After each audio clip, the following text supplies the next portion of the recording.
7, So, 6, No, I was 5, having some trouble 4, opening stuff 3, too. 2, Like 1. some of You're them- on, Richard. Good evening and welcome to the June 16th, 2014 Select Board meeting for the town of Long Meadow. We'll start with the Pledge of Allegiance. I pledge allegiance to the flag of the United States of America and to the republic for which it stands, one nation, under God, indivisible, with liberty and justice for all.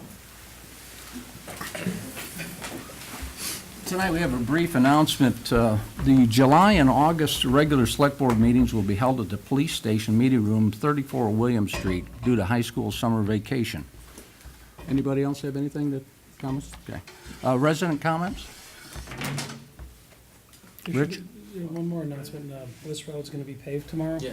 So residents might wanna be aware of that. Yeah, go ahead, Steve. Okay, so Bliss Road, as Paul just mentioned, Bliss Road will be paved tomorrow. It looks like the weather's gonna be good. Work on Laurel Street will be continuing probably throughout the rest of the month anyway, so just watch for the detours and hopefully after Bliss Road's done, most of the traffic other than Laurel Street will be back to normal. Okay, thank you. Resident comments? Go ahead, Richard.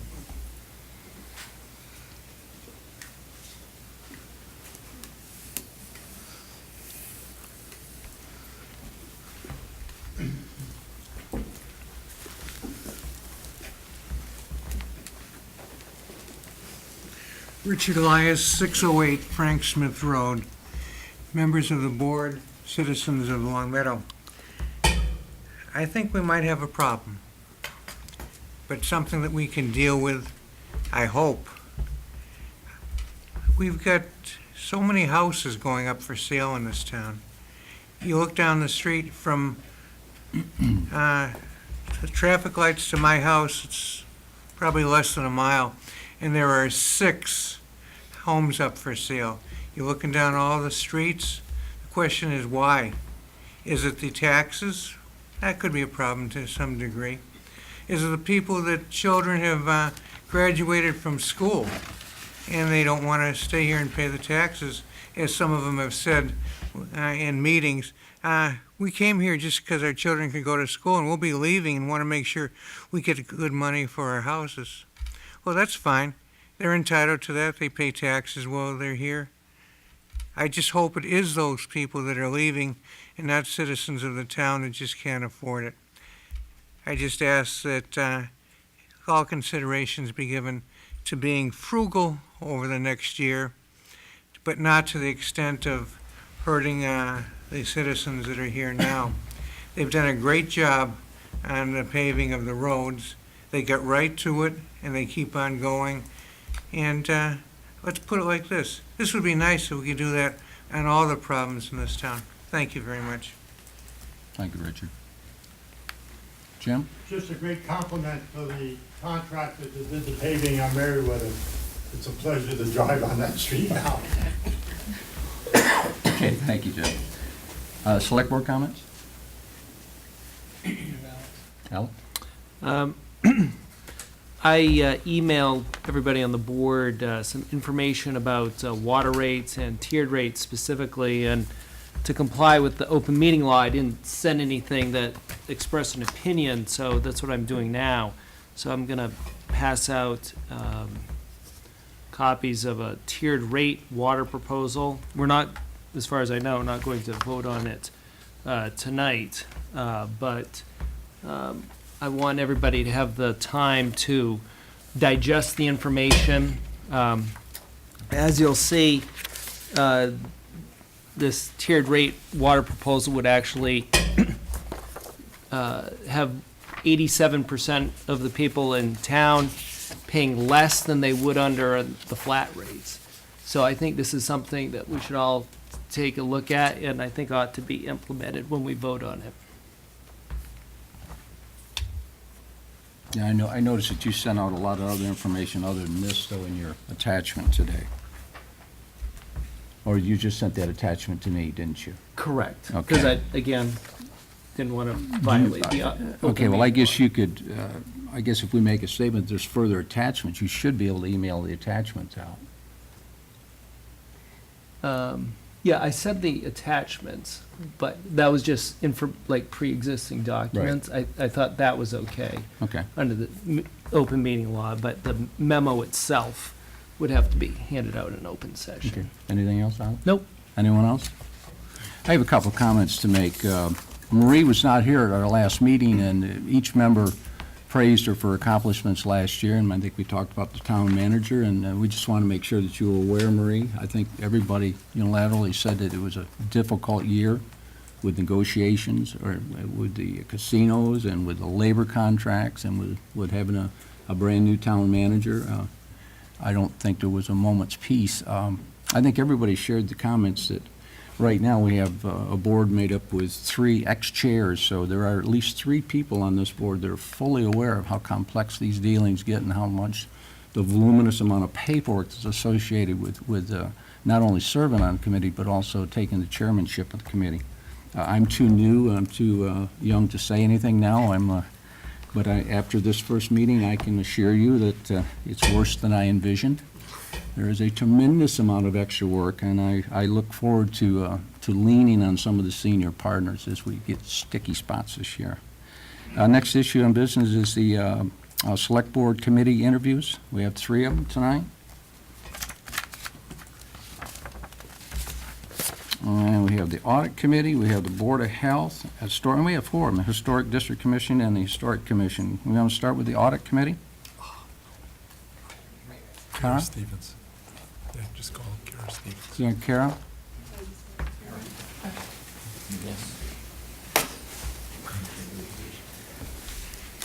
Good evening. Thank you for having me. Should I just start Yes, please. talking? Mhm. Great. I am very interested in becoming a member of the Audit Committee for the town of Long Meadow.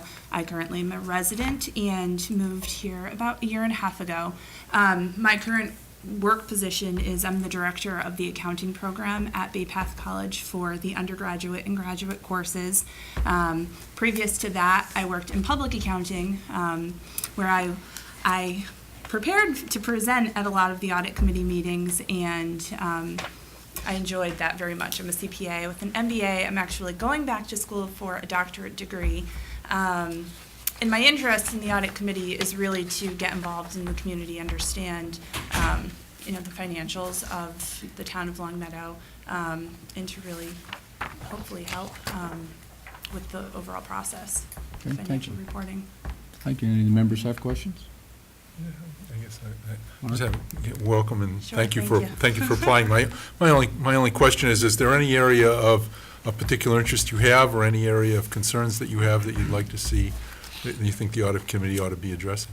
I haven't looked at the financial statements in detail, so I really can't speak to any concerns, but my area of interest is really in the financial reporting, making sure that, the auditors that have been selected are keeping up with all of the new standards, and I think that would be my strength that I would bring to the table. I have to keep current with all of the accounting standards in my current position, so to really kind of question that, and to make sure that the reporting is done correctly, and the audit is done properly as well. So that's really, what I'm interested in terms of the position. Thank you. Mm-hmm. Can I just have your address, please? Sure, it's 226 Coventry Lane. No, yes, Mark reminded me, this is the interview process, and we will be voting next week on these Okay. appointments. And you did put in for a 3-year term. Yes, that would be Okay, fine. thank you. Any other questions? No? Okay, thank you, All right. Kyle. That's easy, thank you. The Board of Health, Dr. Rappaport?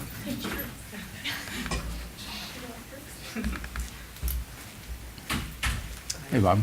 For the benefit of the recording secretary, can you give a name and address, please? Sure. My name is Dr. Robert Rappaport, and I live at 595 Laurel Street, Long Meadow. I've volunteered on the Board of Health since its inception more than 31 years ago, and very proud of our contributions to the town and the fact that our Board of Health is very well respected in the region. And I would just like the opportunity to serve on the Board of Health again. Question? The only thing I'd like to say, I'm familiar with Dr. Rappaport. We've had him before the committee and a few times now that I've been on it, and I'm happy that you're back reapplying. Thank you. Any other? Oh. Okay. So over 31 years, what would you say, how have the challenges to the Board of Health changed over those 31 years? I think probably the biggest challenge we've had is letting the town residents know that we have an active Board of Health and that we do listen to all sides of arguments, and we're very proactive, and we feel that we're very fair in terms of the things that we have done for the town. We're sort of very proud of the way the Board of Health functions as a group as well. We've had a very strong group. We're well represented in terms of different specialties in healthcare, and we work very well together, and I think we would like to continue that way. Any other? Okay, thank you, Mr. Wright. Thank you. Historic District Commission, Michelle?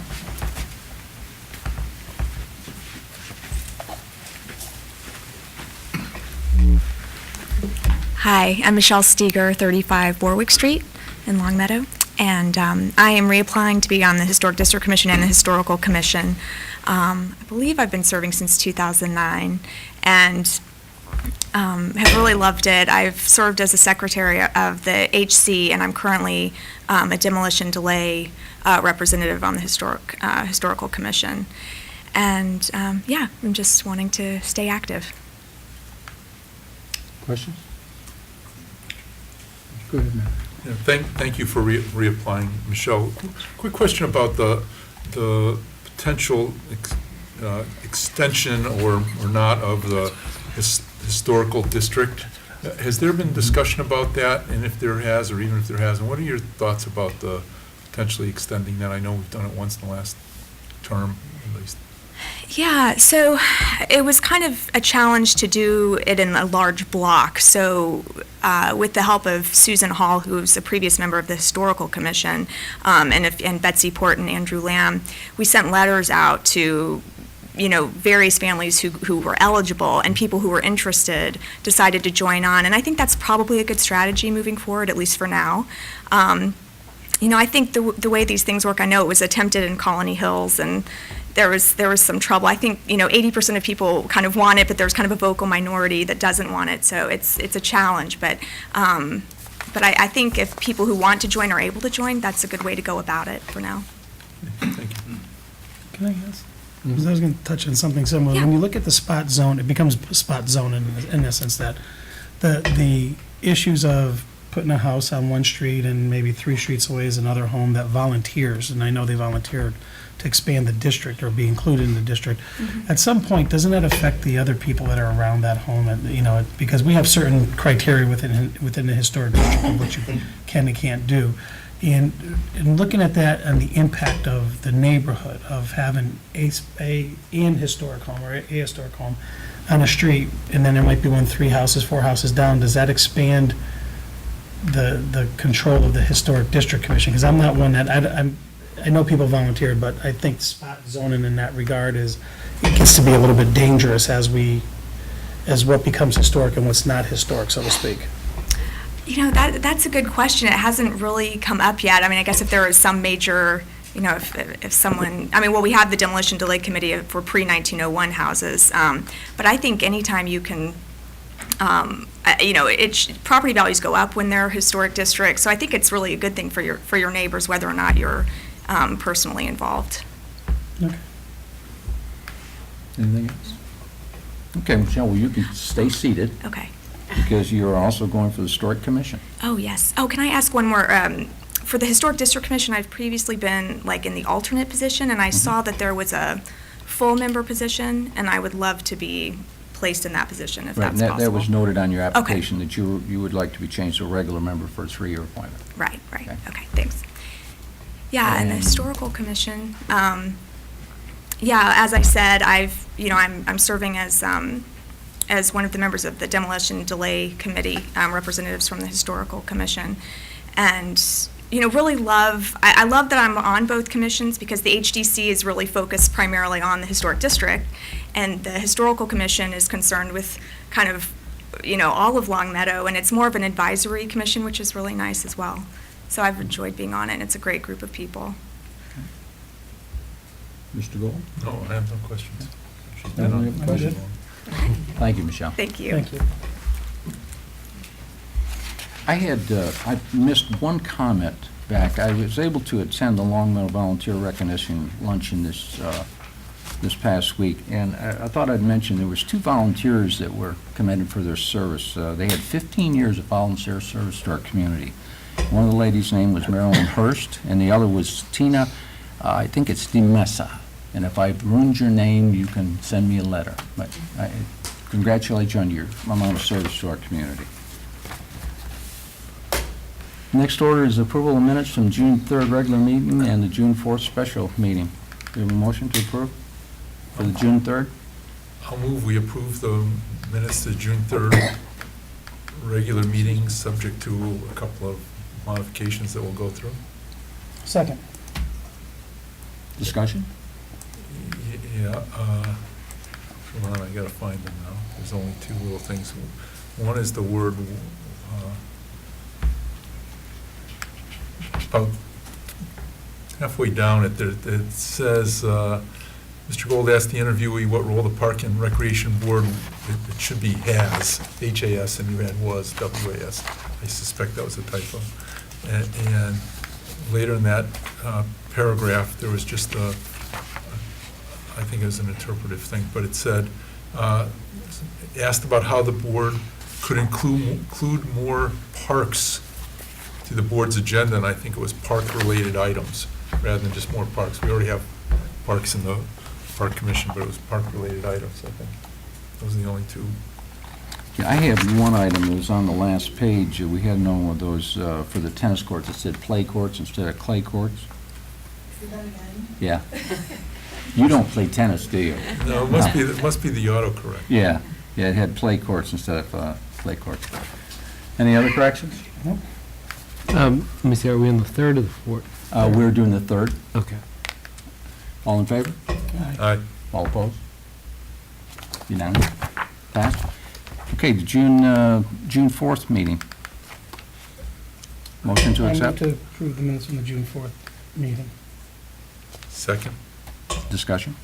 Richard? Yeah. I don't know if you guys noticed this, but these are partial because we, and I, the former clerk, was doing the minutes for the rest of it. I haven't given you my draft minutes. I think it would make sense to have them all together because we went into executive session. That would be a separate set of meeting minutes. And then we went back into open session.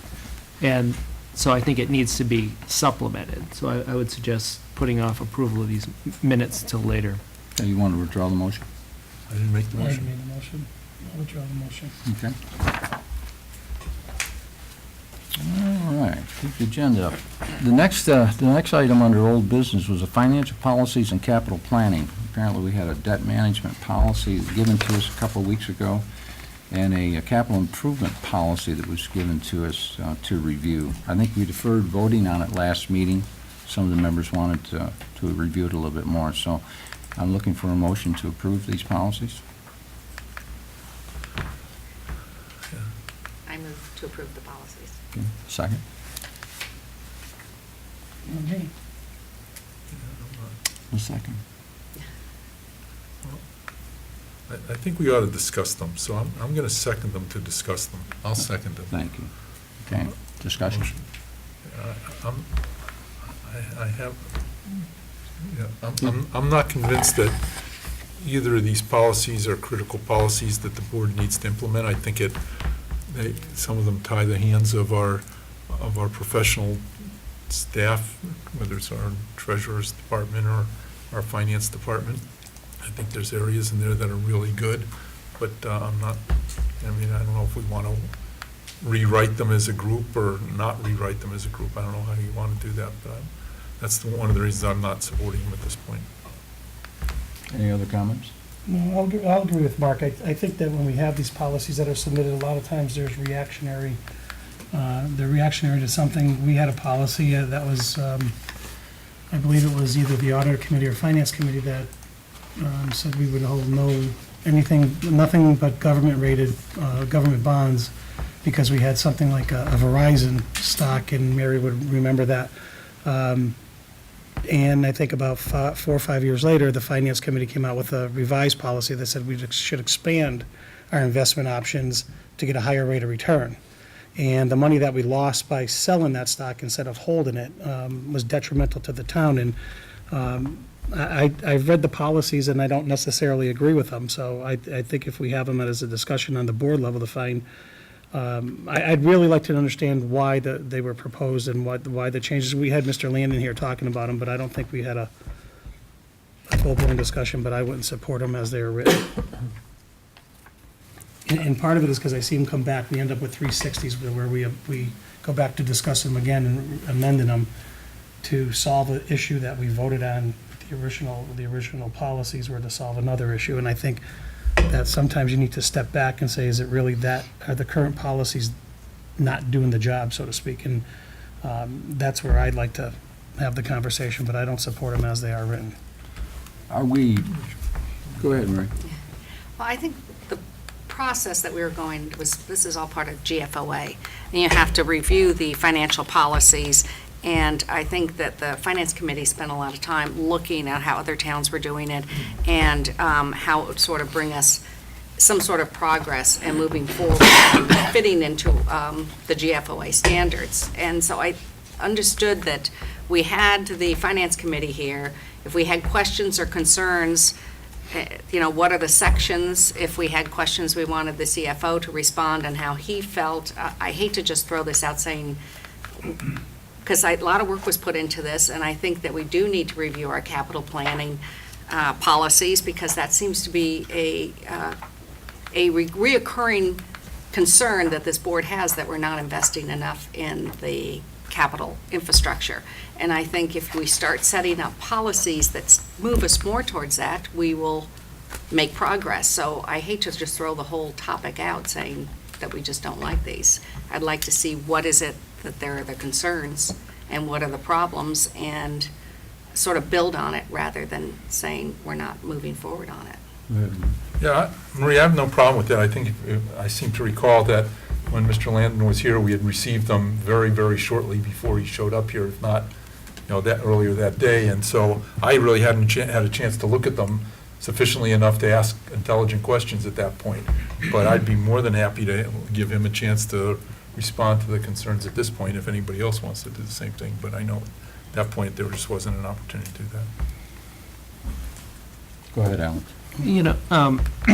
I agree with your point, Marie, about honoring the work that's been put into this, and obviously a lot of thought has gone into it. The problem that I have in voting for or against these policies is to me it kind of feels like the debate hasn't quite been joined. Whenever I'm asked to sign on to a general proposition, what I really want to know is, how does it matter in a specific set of circumstances?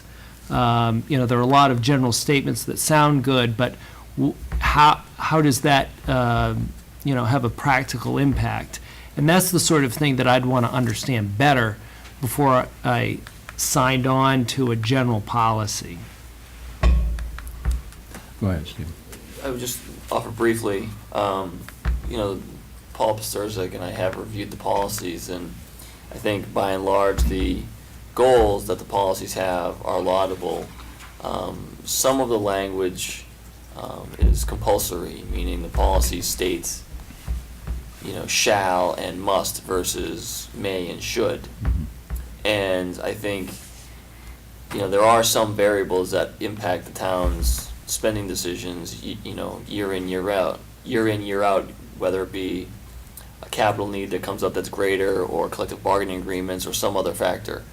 And if the policies are adopted and they have the language that compels the board to spend a certain amount on capital or have a certain amount in reserve, it really takes some of the decision-making that you need to have, some of the decision-making flexibility you need to have to deal with the changing variables kind of off the table. So I would also, Paul Pasturzek was obviously heavily involved in working with the finance committee to draft these, and he's not here this evening, so I think if there's going to be a debate, I'd want him to be present to speak on them as well. So generally, you're saying that you and Paul are in agreement that these policies at least should be pushed forward to another discussion level? We shouldn't let this drop off the table. No, I would say that insofar as the finance committee is recommending these for the town, I don't think there's anything dire about the goals they want to achieve through through what I perceive to be their recommendations. What I'm saying is that, we have some concerns, but they're not, like, if the select board tonight said we want to adopt these, it would, be devastating for the community. But I agree with the board that there probably should be a fuller debate. I think Paul would add some value to that discussion. And like I said, the big concern is the, musts and shalls versus mays and shoulds. When you see language like that in policies, it makes it pretty restrictive. Right. Well, I agree with a lot of what Marie said. I think we definitely need to recognize and increase our outlay to capital. And is it the will of the board then to go ahead and schedule this on July 7th meeting to be able to talk to Finance Committee? I would love to talk about that, because I think there's a huge misunderstanding of what our outlay of capital is. Right. I've been saying that for I'm going to several have years. to work on you on that one. Yeah, because what a policy says of 2% and we end up with 8% spending on capital, I think Right. we've achieved what the new policy wants, so Right. as long as we're all speaking the same language, that's fine. So rather than vote for or against this motion, I'd like to see if we might withdraw the motion or table the topic, so as long as we're going to have it brought up. We'll table it for the So we'll be future on the meeting. agenda for 7/7? Yeah, is that the board's will? We'll put it on the agenda 7/7. Can we be Sounds good to prepared to me. have questions at that Sure. point? As long as the CFO and the Right. finance committee is available But I to mean, come will and will we speak. make a commitment that we'll have our questions ready at that point, and Yeah. possibly we can resolve that issue that evening? Mhm. Or with very little follow-up We'll there? make sure that the CFO invites the remaining members of the finance committee at that date Okay. to participate. Okay, Marie, you withdrew? Yes. Okay. So we'll put it on the July 7th agenda. Looks like new business. We have the board committee appointments from the June 3rd interviews. Okay.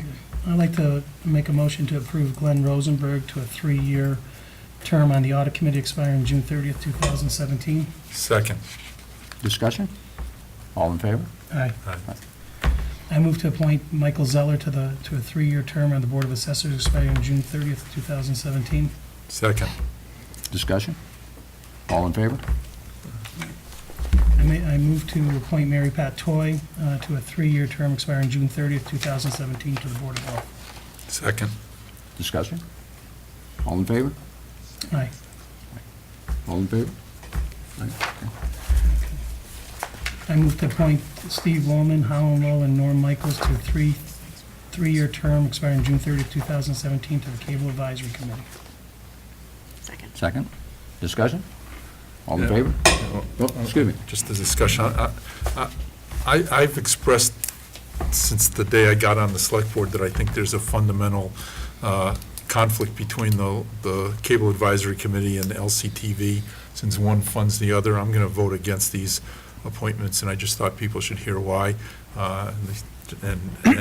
It's nothing against these individuals, clearly, nothing against the work they do, but I think there needs to be a better separation between the funding organization and the organization that uses it. Okay. Any more discussion?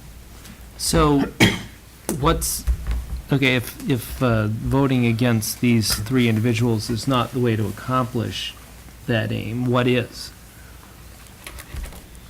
Finding people who will be on the Cable Advisory Committee who aren't already on Long Meadow, Okay. the board of LCTV, or vice versa.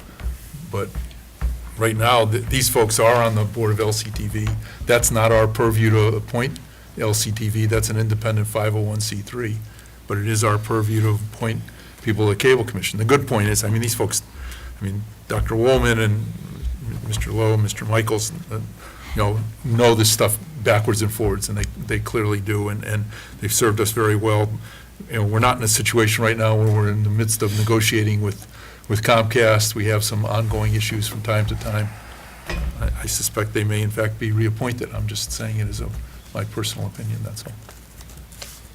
Paul? I think Mark made a good point. We don't appoint LCTV board members, and I think that's, I don't think that's an issue. I mean, you got advocates that are, these three gentlemen are, and everybody that's on cable advisory is an advocate for the cable system here in town, and as we found out, there is no negotiated when it comes to the cable advisory committee. They are handed down, it's a monopoly, and they are handed down, they do their best to get a benefit to the town of Long Meadow, and I understand what Mark is saying, but since we don't have control over the LCTV board and how that's appointed, I would, if we had that control over both of those committees to appoint, then I could understand the rationale, but it's not to say that these three folks will be reappointed by LCTV or want to be on the LCTV board, so my goal would be to vote in favor of it. Any more discussion? All in favor? Aye. All opposed? Okay. Okay, I move to appoint Dr. Stephen Metz and Tom DiGnazio to a three-year term expiring June 30, 2017, to the Capital Planning Committee. Second. Any discussion? All in favor? Aye. I move to appoint Beth Green to a three-year term expiring June 30, 2017, to the Community Preservation Committee. Second. Discussion? All in favor? Aye. I move to appoint David Dumai to a three-year term expiring June 30, 2017, to the Conservation Commission. Second. Any discussion? All in favor? Aye.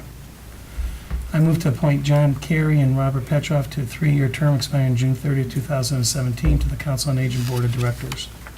Second. Discussion? All in favor? Aye. I move to appoint Tim McKenna to a three-year term expiring June 30, 2017, to the Historical Commission. Second. Discussion? All in favor? Aye. I move to appoint James Russell and Jeffrey Rentoul to a three-year term expiring June 30, 2017, to the Park and Recreation Committee. Second. Commission, I'm sorry. Discussion? All approved?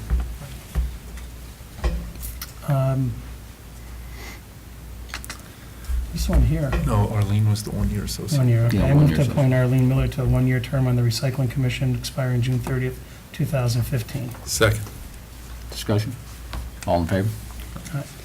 I move to appoint Liz Bone and Erwin Pers to a three-year term expiring June 30th, 2017, to the Recycling Commission. Second. Discussion? All opposed, or all in favor? Twist it up every once in a while, just for a Yes, I leak. see he's paying attention. Yeah. I move to appoint David Demai to a three-year term expiring June 30th, 2017, to the Tree Committee. Second. Discussion? All in favor? Aye. I move to appoint David Lavenberg to a five-year term on the Zoning Board of Appeals expiring June 30th, 2017. Second. Discussion? All in favor? And I move to appoint Monica Capinos to a three-year associate term on the Zoning Board of Appeals expiring June 30th, 2017. Second. Discussion? All in favor? Aye. That's it, thank you, Paul. Next order of business is the, I guess we're going to turn over to the town manager on this, the lease. Mhm. It's your show, Steve. Yes, thank you, Richard.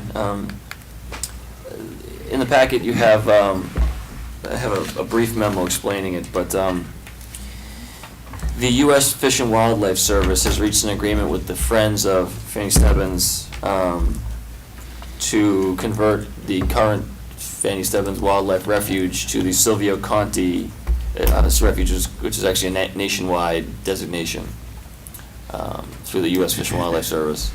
The town also owns land that is a part of the refuge, and as a part of the transition to the federal designation, there is a need to establish boundary markers and continue the title work. So, you know, the proper meets and bounds can be developed for title transfer and for deed purposes. And right now, if you look at I have a map of it. It wouldn't reproduce well, so I didn't include it in here. But it's, you know, it's where essentially back when the town was founded, the people would have their homes on. My kids learned this in their history class too. They have their homes on Long Meadow Street, the green was for grazing, but then they all had their individual farm parcels down by the river. And over time, these farm parcels, some had homes, some had buildings, some didn't. But then also had, 30 paces from the old oak tree by, 10 paces east, or, those were the types of meets and bounds, and there's no markers or anything to really show. So, the Fish and Wildlife Service deal with a lot of land, and they said this is the top 1% of complexity in terms of title work. And this lease is a 1-year lease. We can cancel with 30 days notice at any time for any reason. There's no money changing hands, but entering into this agreement with the Fish and Wildlife Service will allow them to clean up a lot of the title work in anticipation of eventually a transfer of the town-owned land to the Fish and Wildlife Service. And so the question of what do we gain, the federal designation does come with some benefits. One of the primary benefits is the land will be protected and patrolled by federal guidelines and U.S. Fish and Wildlife Police, in addition to our own town police. So there's an added level of protection for the refuge. And then there's also the opportunity possibly for Federal Highway Administration funds that are available to improve roadway, to make roadway repairs for access roads to the refuge. And right now, there really is not a great access road in there. So to some extent, especially for people who are not as mobile, it's, I think, tough to really get in and enjoy the benefits of this. So looking long term, this will allow us to maybe better develop access to the refuge. So I invited I don't see him here, I invited the gentleman from the Fish and Wildlife Service in case people had detailed questions, but it's really, because it's only a 1-year lease and we can cancel within 30 days, and there's really not a lot of risk for the town to do this. I'm going to support this, I think, for when you release, there is no risk to the town. Stephen, I guess my question to you is, and you may not know, is, should this become permanent after a year, I assume they're going to come with a recommendation now that they've surveyed it and they've got all the surveys, what would happen to the Fanny Stebbins Wildlife as a 501c3? Is that destined to then disappear? Is that it? I think that's, I don't want to speak for them, but I think that's the choice they're making. And I don't know if the organization will continue for, fundraising purposes or organizational purposes. That relationship between the Fish and Wildlife Service and the 501c3, they're already much further down the path than we are. So I don't know the answer to that question, but I think this is really being initiated by that and the Allen Bird Society as well. Okay. So at some point, probably going to be a year from now, but I'd love to talk to, I think it's Ed Zielinski, who's the president, and just to find out what they plan to do, because I think there's maybe some advantages to having them hang around. But Do we entertain a motion? Actually, I have a question. Stephen, it's not clear, you made reference to 55 acres. It wasn't clear to me from these materials which parcel of land we're talking about. I mean, I'm looking at the map that you sent. I don't see any parcel that's 55, so I guess I'm not following what it is that we're supposed to be leasing. I think, isn't it all of the Fanny Stebbins Wildlife? If you see the map, it's 55 acres is a very small portion of that whole area.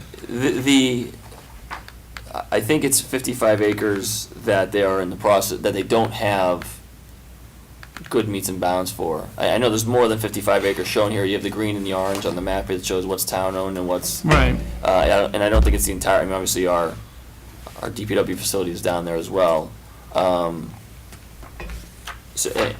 So you're right, the lease premises is not as clear, but I think it's, to some extent, they're figuring it out. Well, the lease makes reference to an Exhibit A, but I didn't see an Exhibit A.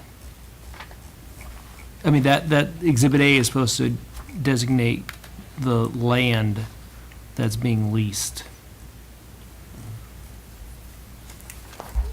This is the map they sent with it, and I can certainly go back to them and ask, for the specific exhibit area. I mean, they have this one, actually, it's further out, but it doesn't show any more than this does. Okay, so we really don't have Exhibit A. I honestly I mean, don't because think- this map doesn't say Exhibit A, and there's no reference to 55 acres on it. So, I mean, the concept sounds fine to me, but, I mean, I don't think anybody on this board knows what it is that we're voting on. So, I don't, There was a I'm not timeline gonna on vote this. for it. Yeah, there was a timeline on this that there was some urgency to get this going on the Fish and Wildlife Services. That's why, like I said, it is scant information. I would not want to bring it forward with as limited information as I have, but like I said, I felt like it was a low-risk proposition, and both the Friends and the Fish and Wildlife Service approached the town to make this request, and I thought, like I said, I honestly thought that it's not titled Exhibit A, But this is clear, I mean, if you look at the number, I mean, anybody has any concept of acres, I mean, there are hundreds of acres down there. I mean, there's not 55, so the 55 is referring to something, I just have no idea what it is. And I don't think anybody here knows what it is. Go ahead.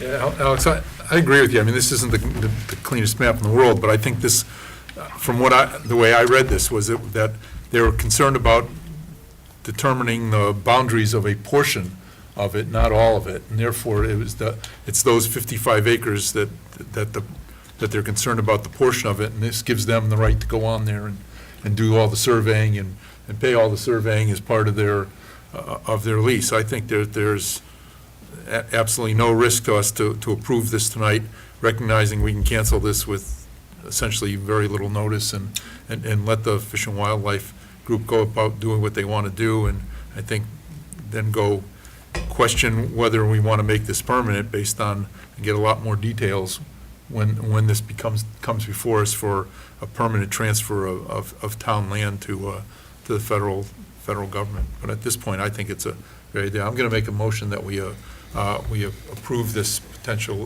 approve this one-year lease to the U.S. Fish and Wildlife Services for acreage at the Fanny Stebbins Wildlife Refuge. Have a second? Second. Discussion? I just forwarded a message from the Fish and Wildlife Service. Like I said, it had other graphics that I didn't think would reproduce as well, but you can have the entirety of it. You just emailed it? I just forwarded it to That you. was the ding. Rich? Hmm? Go ahead, Paul. I don't We're in see it. discussion, right? Yes. Okay. Who seconded the motion? Right. And Mark, I'll disagree with you 100%. There's always a risk when you get in, I don't think there's anything that's no risk. I mean, you start getting into bed with the federal government, and I understand we can cancel this one within 30 days, and my question is, who's going to come back to the town and say, hey, we should cancel this? Who's going to be the recommending body? Who's going to go back to the group at Fanny Stebbins and say, by the way, this is getting a little bit overburdensome, and there's nothing that's ever no risk when it comes to government entities and getting in bed with the federal government, and you go down one, it becomes a very slow step process, and the next thing is going to be another study and the next thing, and then all of a sudden you have restrictions down on there that you don't currently have. And if you want to say it's no risk, then vote for it. I don't agree with that. I don't, unless the group from the Friends of Fanny Stebbins were here and saying we can't maintain it any longer, which I haven't heard. And I see Ed Zielinski every once in a while, and I haven't heard any of that. But there's nothing that's ever no risk when it comes to dealing with the federal government. So, sorry, Richard and Alex. Richard. Go ahead, Mike. I support it. I know that they've been negotiating and discussing making this arrangement for well over a year, maybe even a year and a half. And I believe that the people who have been on the Fanny Stebbins really care and have spent a lot of time thinking about this, and this is something they support and want to go forward on. I think also the question about the where the 55 acres, I think that was made very clear that they said the way those titles are, they can't draw a clear, distinct map. Everyone knows where the Fanny Stebbins is generally, and I don't think that once we see the final titles and the lines that we're going to see anything with any great surprise. If we do and we find that there was not what we were expecting, I'm sure that the Fanny Stebbins will also step forward. Friends will say this is not what we were looking for, but they've spent a lot of time with it, and I feel that right now they need the support, and I think it's actually a national treasure. I understand that this area down there is one of the few left in the country and even in the Northeast. And I really appreciate the fact that the federal government's willing to step in and help us with this, because it's a treasure we need to take care of. And I trust the people that have been doing this all these years, saying this is the right move. So I definitely support the lease. Just one brief comment, because I can sympathize with Paul's perspective. We talked a lot about unfunded mandates from either the federal government or the state, and I do think that's something you have to be concerned about. All we're looking at now is just the lease itself, and there's nothing that constitutes, in my mind, a requirement of any kind of action by the town other than allow them to do this. And so that's, like I said, it seems like a light lift for us to be able to do this. If, as we get to the end of the year, the relationship starts to get more complicated and that the expectations of the town grow, then the lease can just expire or we can just cancel it. Like I said, there was some time sensitivity to it because of factors at the federal level. Yes, Alan? So, this is one of, the way I like to think about decisions like this is, if it goes bad, I don't know how I'd justify my vote, because I literally don't know what I'm voting for.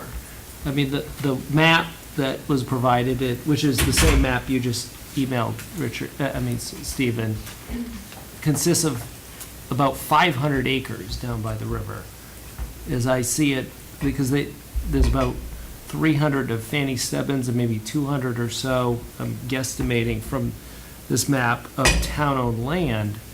So, you know, I don't know what I'd say if it did go bad. I'd say, well, I had no idea what I was voting for, but I voted for it anyway. So I'm not going to vote for this for that simple reason. Is there a specific concern about it going bad? I guess, like I said, in my evaluation, those were so little that could go bad in this. I mean, I guess my point is, I don't even know how would I even evaluate it? I don't know what land we're leasing. And if this is something that's been in the works for a year or so, I would think that we would at least have the Exhibit A to the lease that is being approved. Is there a downfall, is there a sunset on this offer? I suspect it's the end of this federal fiscal year. Okay, so that would. Yeah, I don't recall the exact deadline. We met back in April.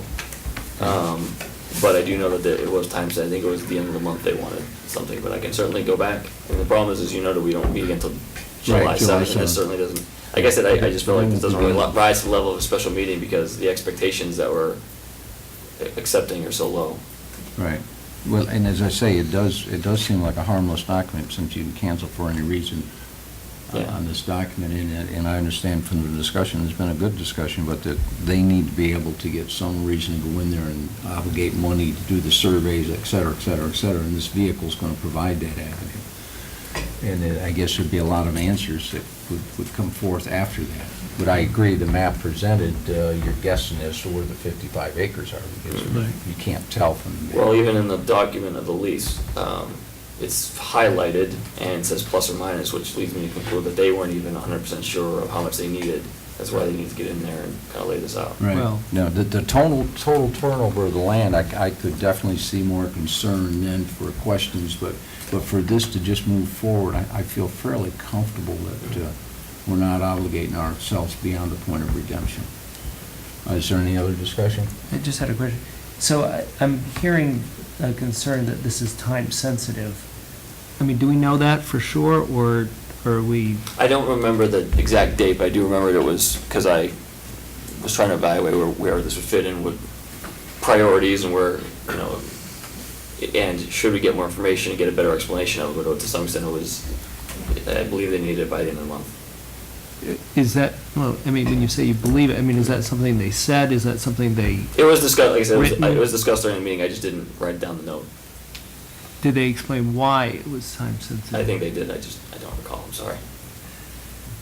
I think it was due to their process at the federal fiscal year. Right. Yeah, Richard, I think you captured this. I mean, the issue before us is that the Federal Fish and Wildlife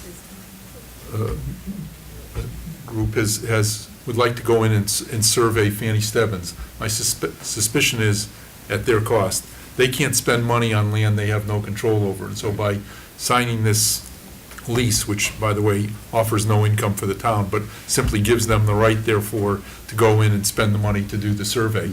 What we're gonna end up with is a survey, which may tell us what we wanna do or what we don't wanna do. I think we ought to let them in, do the survey. I suspect that if we could do that without a lease, we would, but the fact is, it sounded like they won't be able, they can't commit the resources to do that survey without having a legal right to do it. So that's why I think it's the right thing to And do. they're in the part of putting together the federal budget for next year, so it doesn't have to be maybe this week, but I still think that. Any other discussion?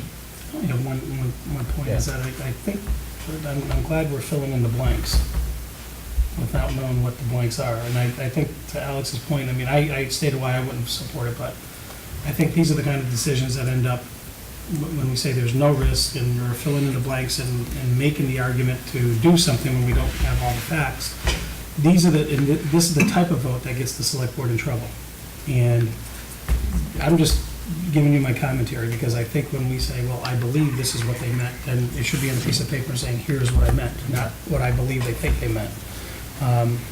But call the vote. Okay. All in favor? All opposed? Get it? 3-2? Did it pass? Yes.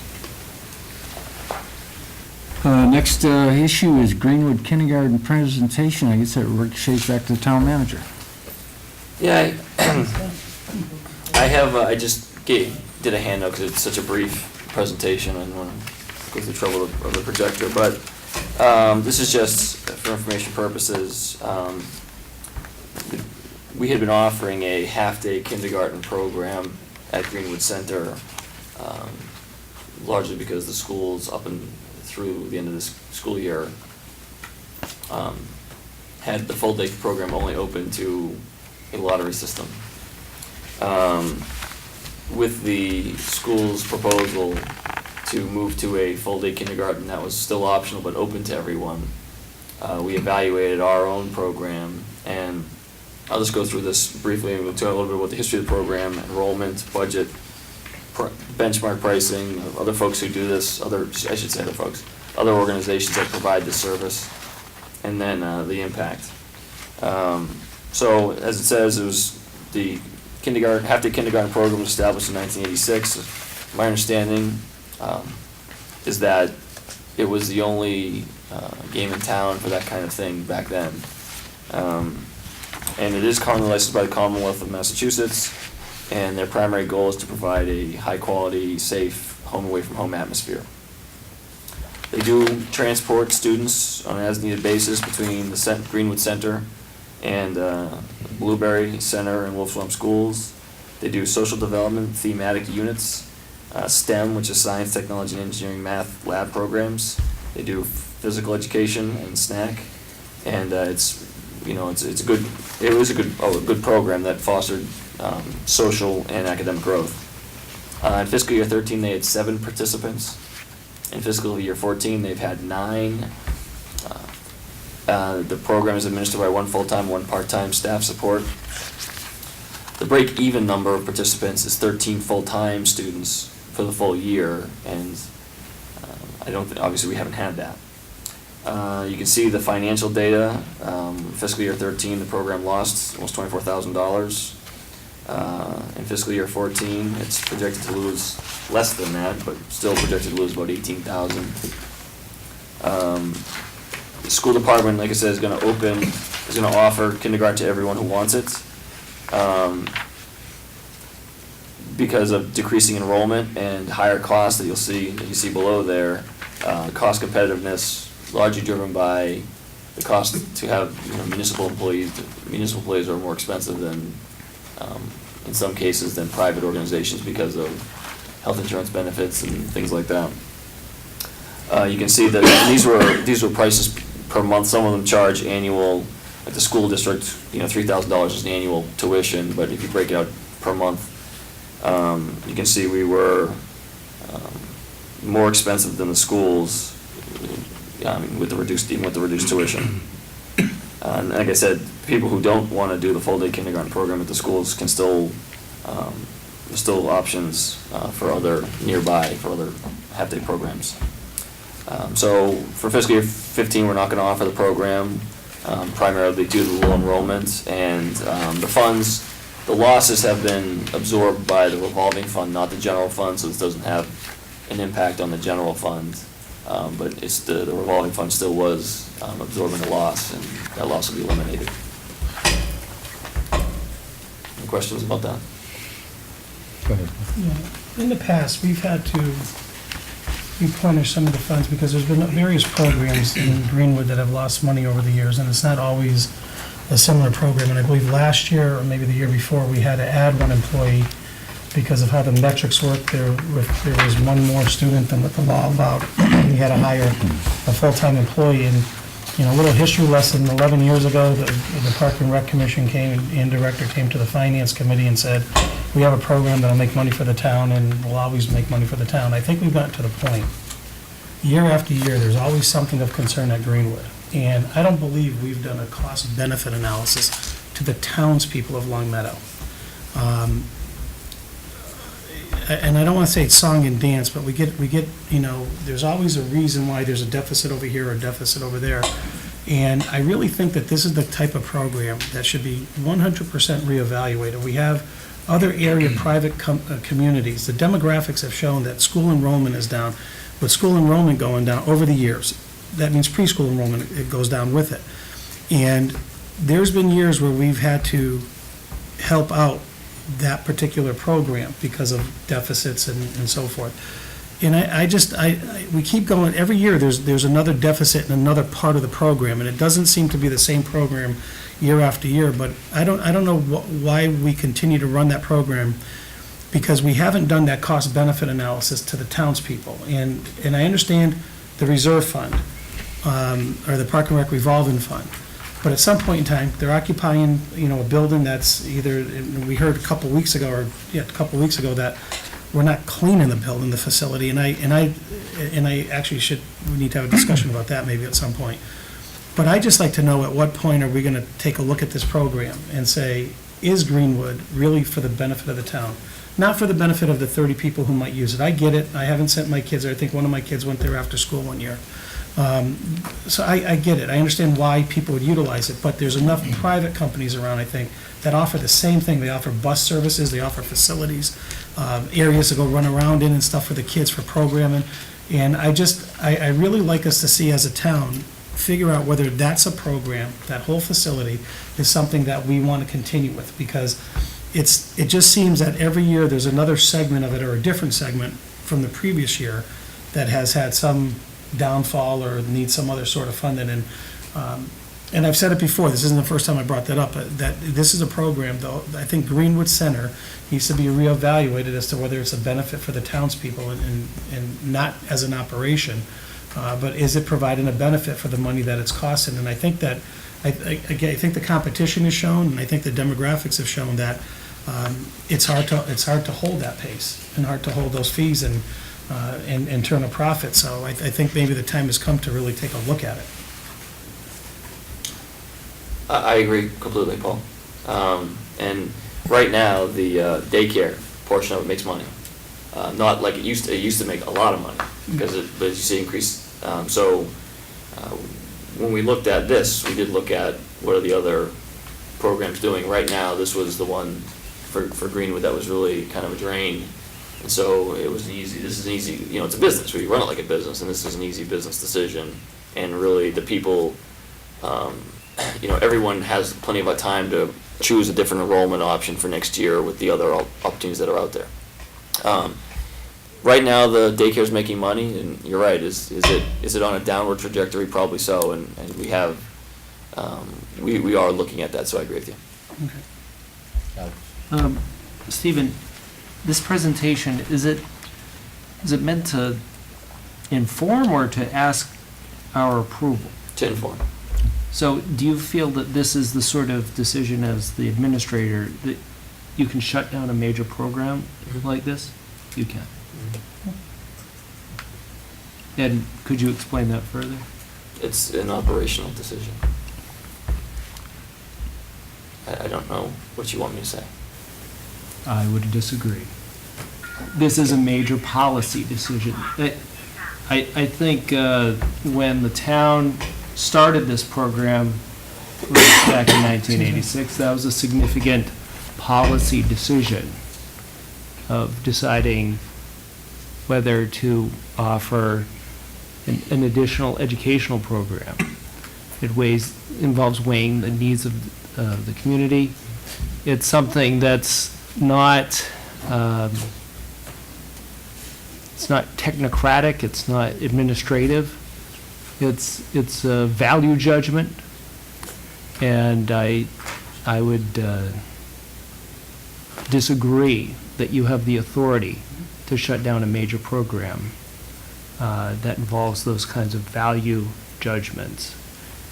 You were talking to us last week during your evaluation about jealously guarding the powers vested in you, and I would disagree that you have this power.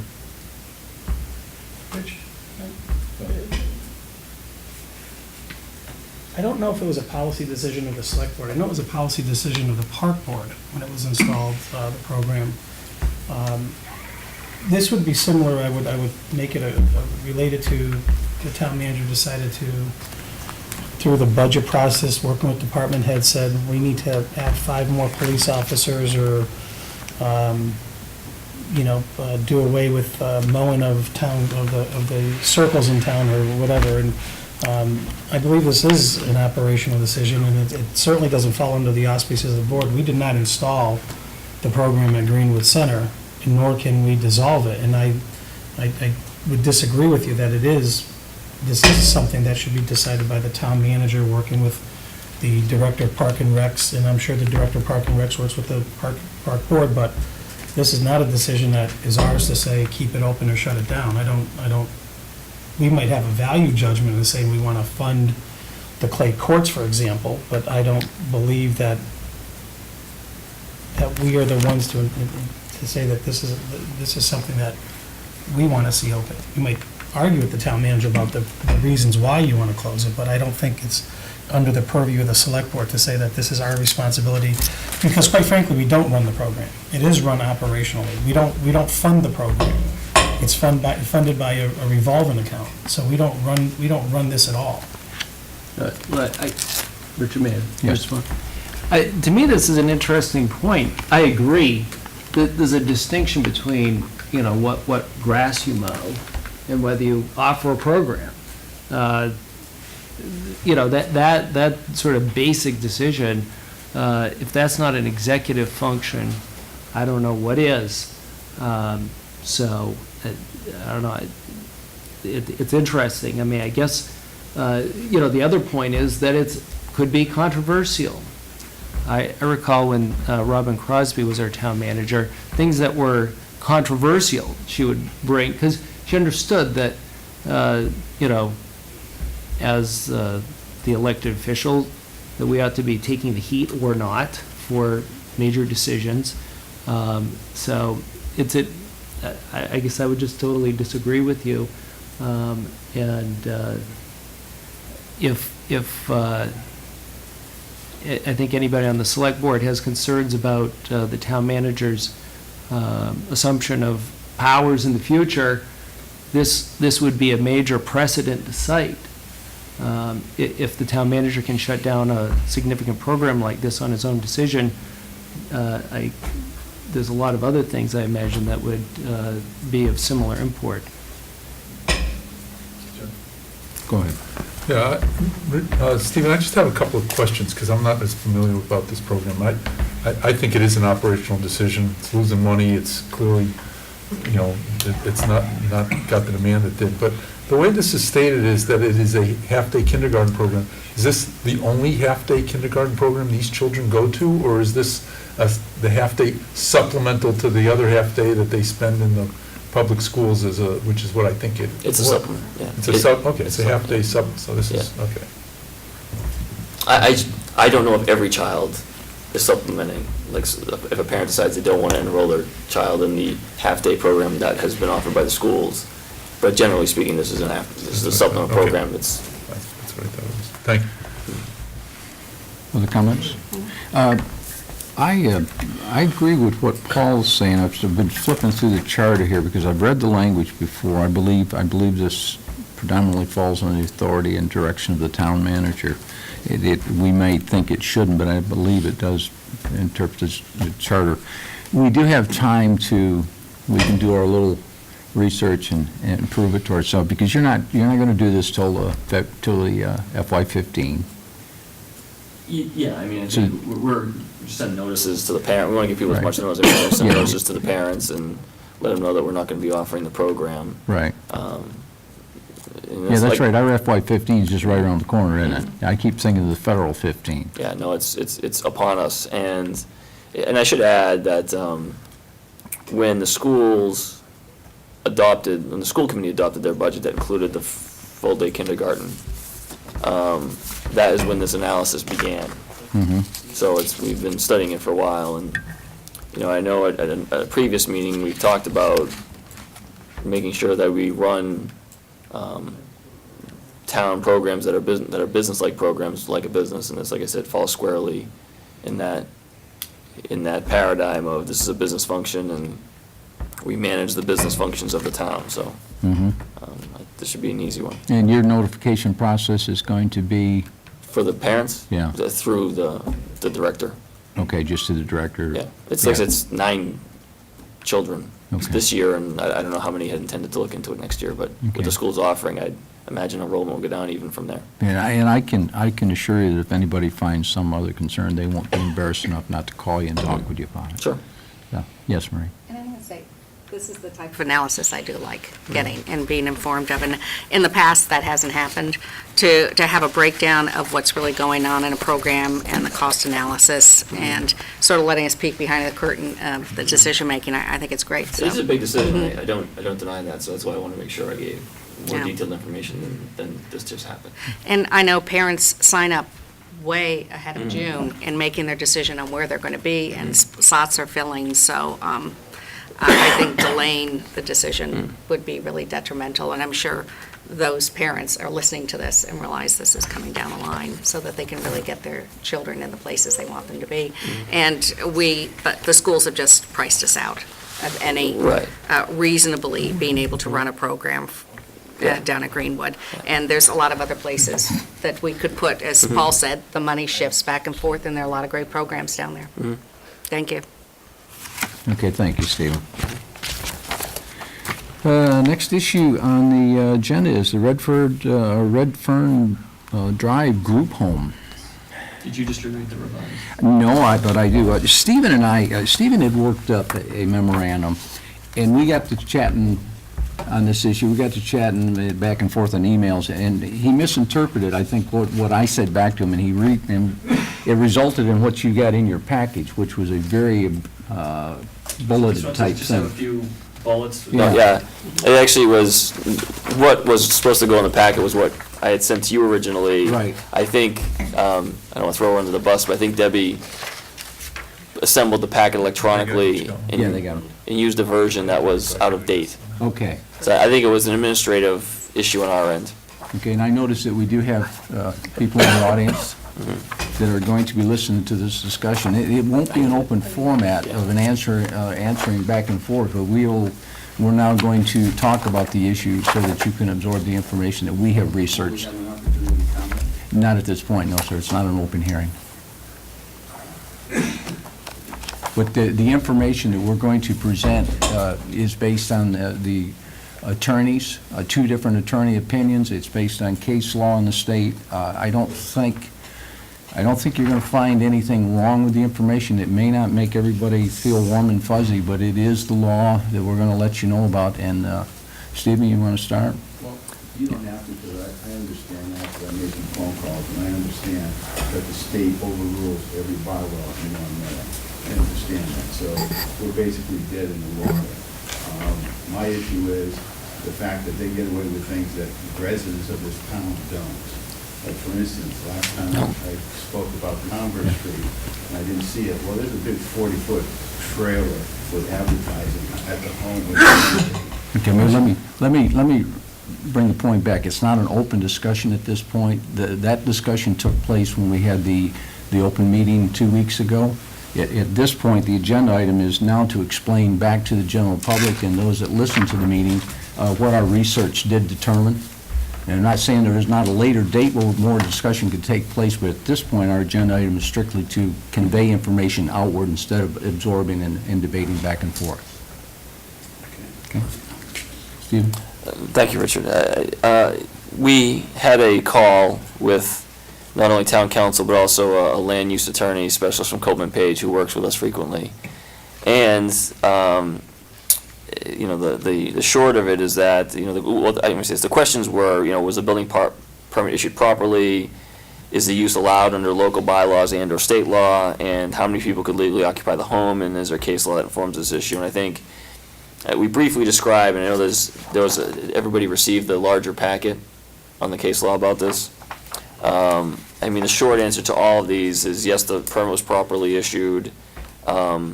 Yes, the group home is allowed. Yes, 4 people could legally occupy the home, 4 unrelated people. And yes, there is case law that informs this issue. And we spent some time really trying to get to the nuts and bolts of this. And there are a few specific provisions of the law, most predominantly the Dover Amendment, which prohibits the introduction of zoning restrictions for this application of single-family homes as a group home, with the exception of allowing some on the footprint that are universal for all single-family housing units. So there's a couple of layers that are covered here by this, that cover the group home. One is, generally speaking, a certain number of unrelated people can constitute a family for the purposes of single-family home. That's one that we had a hard time with because it was kind of counterintuitive. When you think about what's a family, you don't think of 4 unrelated persons, but under the law that apparently is, and they, rather than define family, they just set it as a number. They capped in different jurisdictions look at the number differently, but it's basically a cap on the number of unrelated persons, not a definition of what constitutes a family. And that these homes, also somewhat counterintuitively, qualify as an educational use, which also brings along exemptions to local zoning that are mandated by state law. There's also issues with the Fair Housing Act, and I think that the thing that was a relief for me is this is not the first time or the first town that this issue has come up and that residents have expressed concerns. But I think what we heard, I don't know about Richard, I want your opinion on this too, but what I heard was that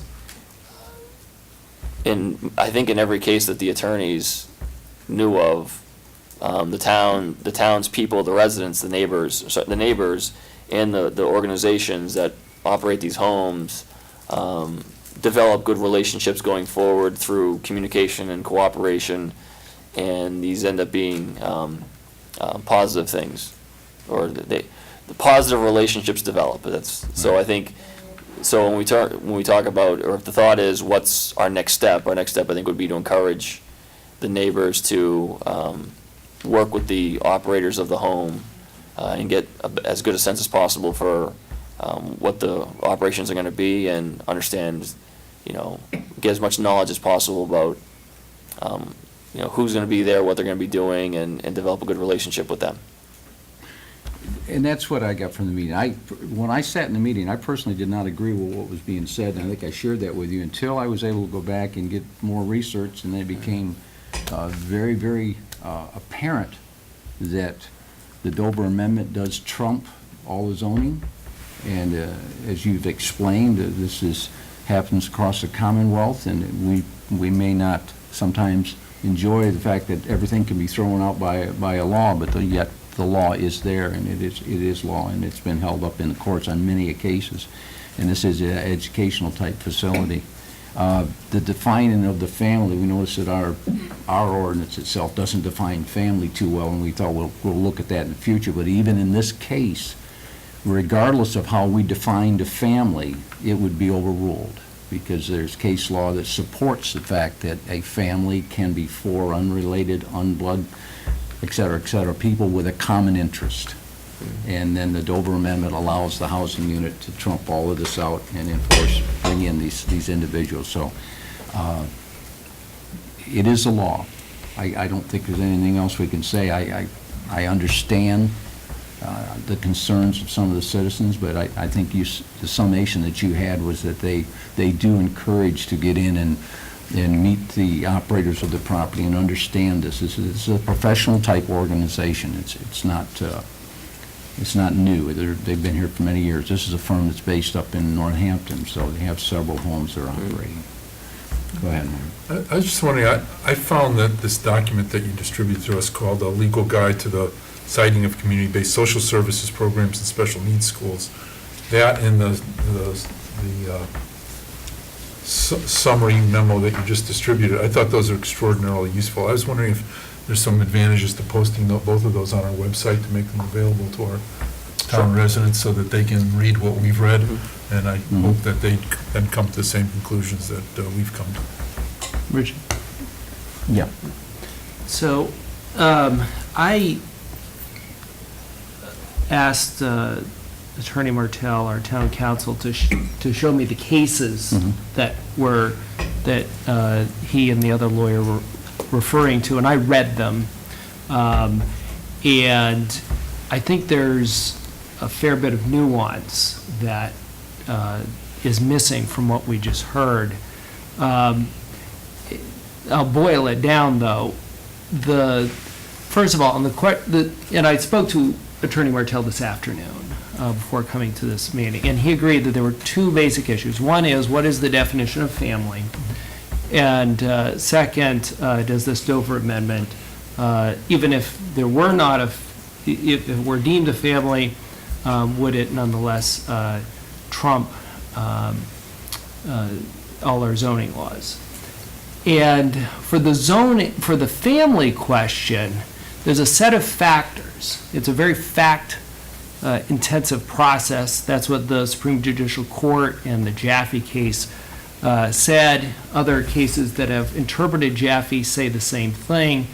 And so in order to make that determination, you need a set of facts to work with. And one of the things that I asked Stephen for was the application for a building permit, and there's very little of that. So what we have been relying upon for our facts has been conversations rather than documents that can be verified.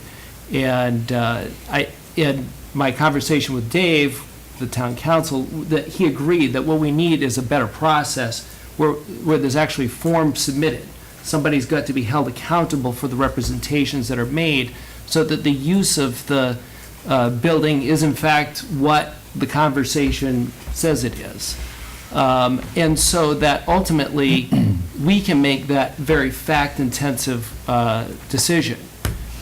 And my read of the cases is that some of the factors weigh in favor of calling this group of people at the group home a family. Some do not. My knowledge about group homes is that these people, the people that occupy them, tend to come and go. So that's something that weighs against calling that a single-family home. Now, even if they were not deemed a family, the question then is whether the Dover Amendment, which allows for educational uses, to nonetheless trump our zoning laws. And again, the question of whether it is in fact an educational use, we're not really relying upon anything but the conversations that people are having over the phone or maybe even in person with people.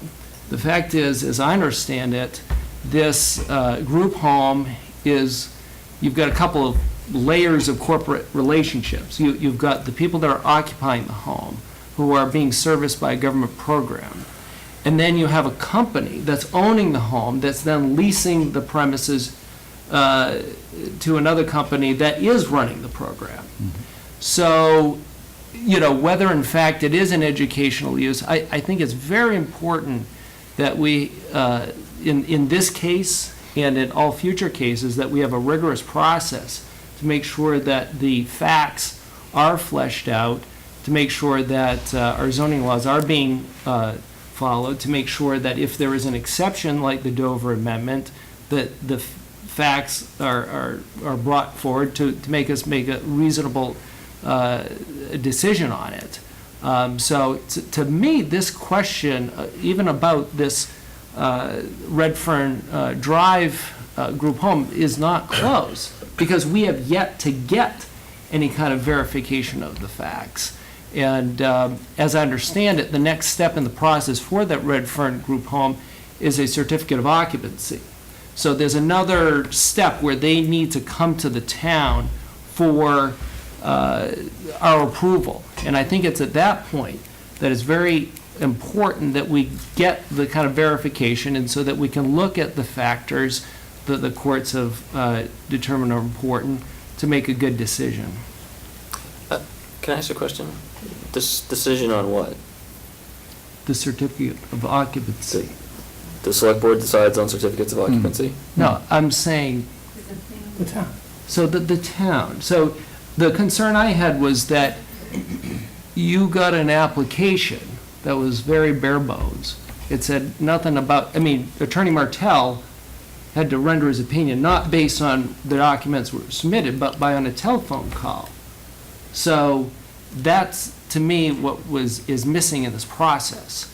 And if we're not going to uphold this process in this instance, we are going to be open to, this hotbedding phenomenon of casino workers, cycling through in shifts so they can sleep in rooming houses in our town. The fact is, we just have no process in place to make sure that the facts are set forth by the person who wants to use the property. Go ahead. It's the wrong one. Yes. I agree that we need to make some changes in our bylaws and the process. But right now, the town bylaws do not require family. For unrelated individuals right now can live in a home in Long Meadow. That's not true. Yes. No. Yes. No, there's- for unrelated people can, as an accessory use to a single-family home, live in bedrooms that are rented out on a weekly basis. That's what the charter, Okay. that's what the bylaws say. Okay, It does not permit for unrelated people per se to live together unless they're deemed a family. Okay. But the other point is this, that even if we put all this in, the odds are that we're going to just be filling a thicker file in regards to this house, because this company has done this and does have a track record, and it's a well-known company. Now, I agree that we should increase our process for the future for other events. But the other thing that I think we should be looking at in regards to this is not so much in regards to this specific company and this specific house, because I don't think, even if we do get the necessary papers to put in the file, which I think is important to do, that before the occupancy, that it's really going to make a difference in regards to this house.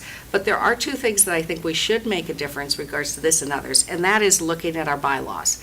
First of all, this type of house and any type of house, the Dover Amendment, my understanding, waives zoning regulations, but it doesn't waive bylaws. And the bylaws need to be followed in regards to this house as well as others. So we cannot discriminate against this house one way or the other. The other thing is that I think we have to start looking at the idea of inspection of yearly rentals in regards to group homes as well as rentals, to make sure that they are safe homes, that they are being used properly. And part of the thing that I was seeing, that was reading, is that there are waivers of property taxes only if they're nonprofits. And if we have a yearly inspection of rentals and group homes, we can assure that there's a safe area, plus we can make sure that they still are nonprofit and they still qualify. And that would be reviewing the paperwork to make sure the paperwork is correct. and that there are no changes in the uses of that home within the past year that step out of the law. So even though we do have the Dover Amendment that really protects this house, and most likely, even if we do have a complete file, it's not going to make a difference in the use of this house, but I think that we should step forward and say, what do we need to do with our bylaws in the future? And as you said, we need to be concerned about companies that are disreputable, or houses that move from one company to another, or hotbedding that might occur down the line. And I think that's where we need to look at our general bylaws and how we're defining things. Now, I know that I had a discussion with Richard during the week, and we were talking about maybe we need to look at our bylaws in an actual definition of family. And that would also help us in the future also. But I see nothing wrong with making sure the file is complete and the paperwork is there, but I think we shouldn't just set aside on that. But even after occupancy, we should look and see what we need to do in the way of our bylaws to make sure that it is reputable firms and that the houses are being used correctly. Mr. Foster? Go ahead, Paul. There's one thing, there's a line here, and I'm assuming when it says "they," this document is referring to the attorneys. It's in the last paragraph, next to the last paragraph on the top of the back page. It says, "They advise that towns usually resolve concerns by making sure they work with and monitor organizations running the homes." So I'm assuming by "they" that means the attorneys are recommending. Okay. So the question I have is, how are we going to do that? That's number one.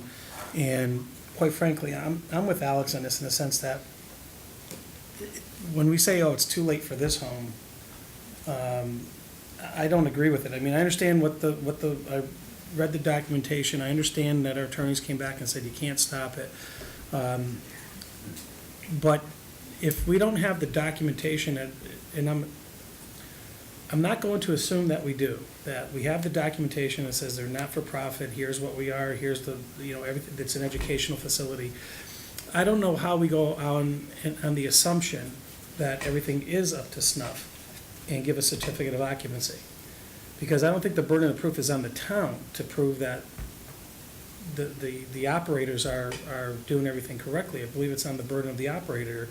And it is an issue of, you wouldn't let residents make a garage into a bedroom and waive certain things. And my other issue with this is long-term, because we have certain documentation on hand, or will have it, what happens when these are for-profit companies, so let's just, again, be honest about it, is there's money to be made in these, that's why they're putting them together, and there's also services they're providing, so I don't want to downplay that, but once money drives up with federal funding, you usually see programs go, and what happens with, or state funding, what happens with the house after that, and I don't know how we're going to monitor that and protect the other residents so that it doesn't become just an educational facility for people with traumatic brain injuries and ends up becoming a halfway house and that type of things, or early release center, and that, how are we going to, I like to know from our standpoint, how are we going to monitor this to make sure that,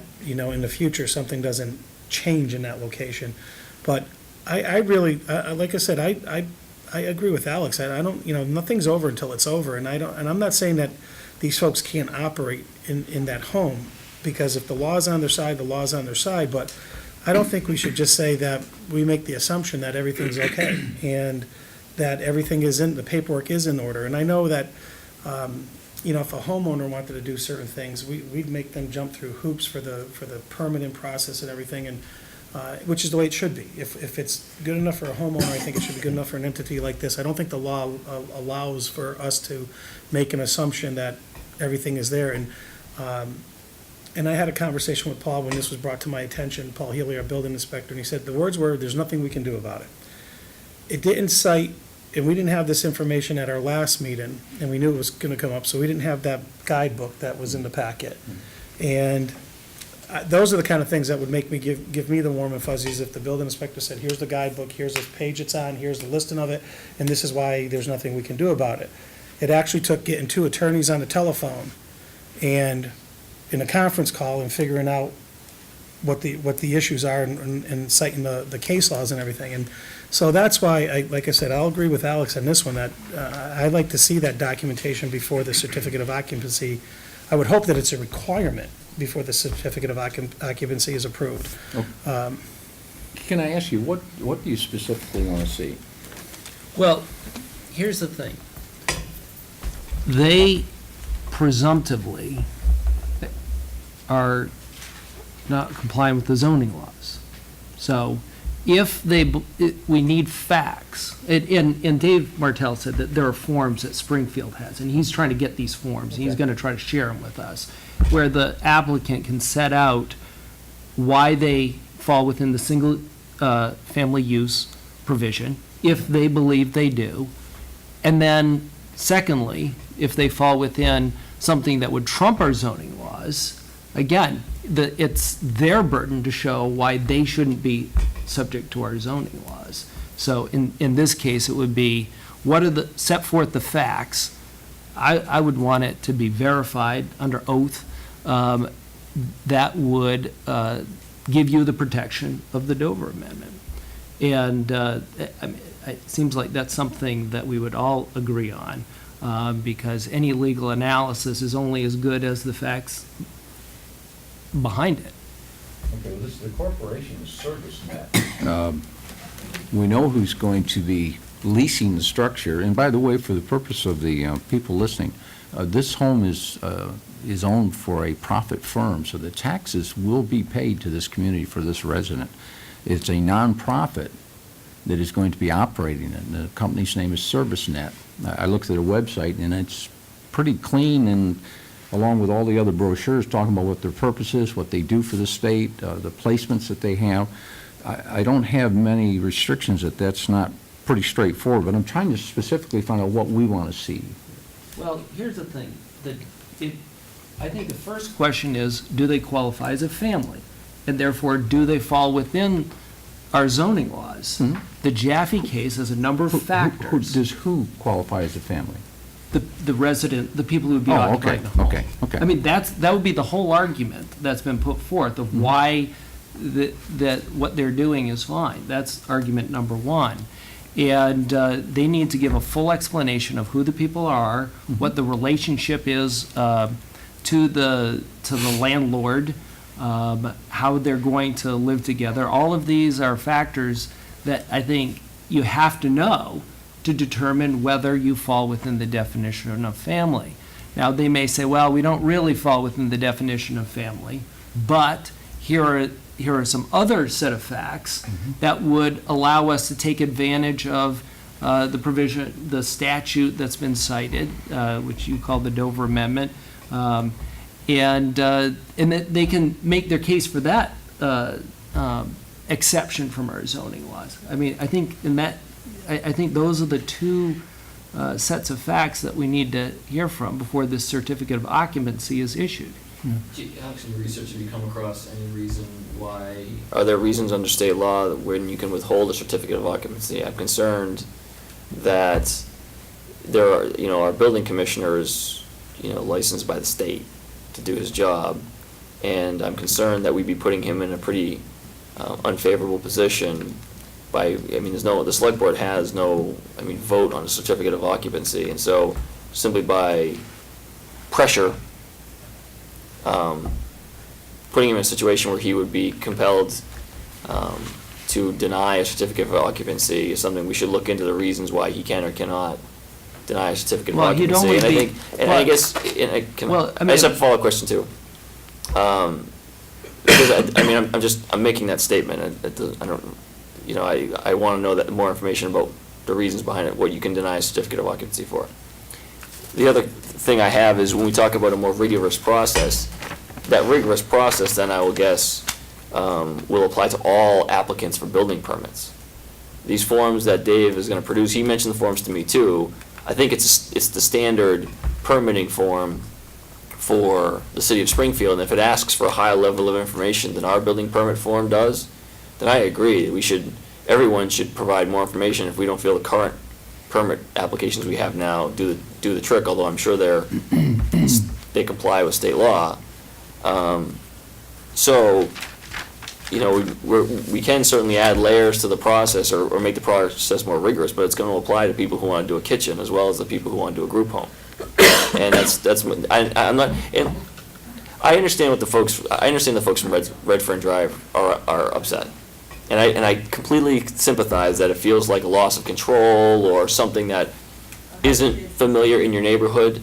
But we need to compartmentalize what can be done about those feelings versus what are the processes that the town has, that the building commissioner is authorized to do, and then what role the select board has in that. I think that, and I'm not trying to throw up blockades, I'm just saying we need to understand that we're compartmentalizing this conversation a little bit. And the attorneys who work for us to protect our interests, you're right, I mean, I want to make the comment, last meeting, I had understood that the residents were going to be making a resident comment. This is the first time this has been on the agenda.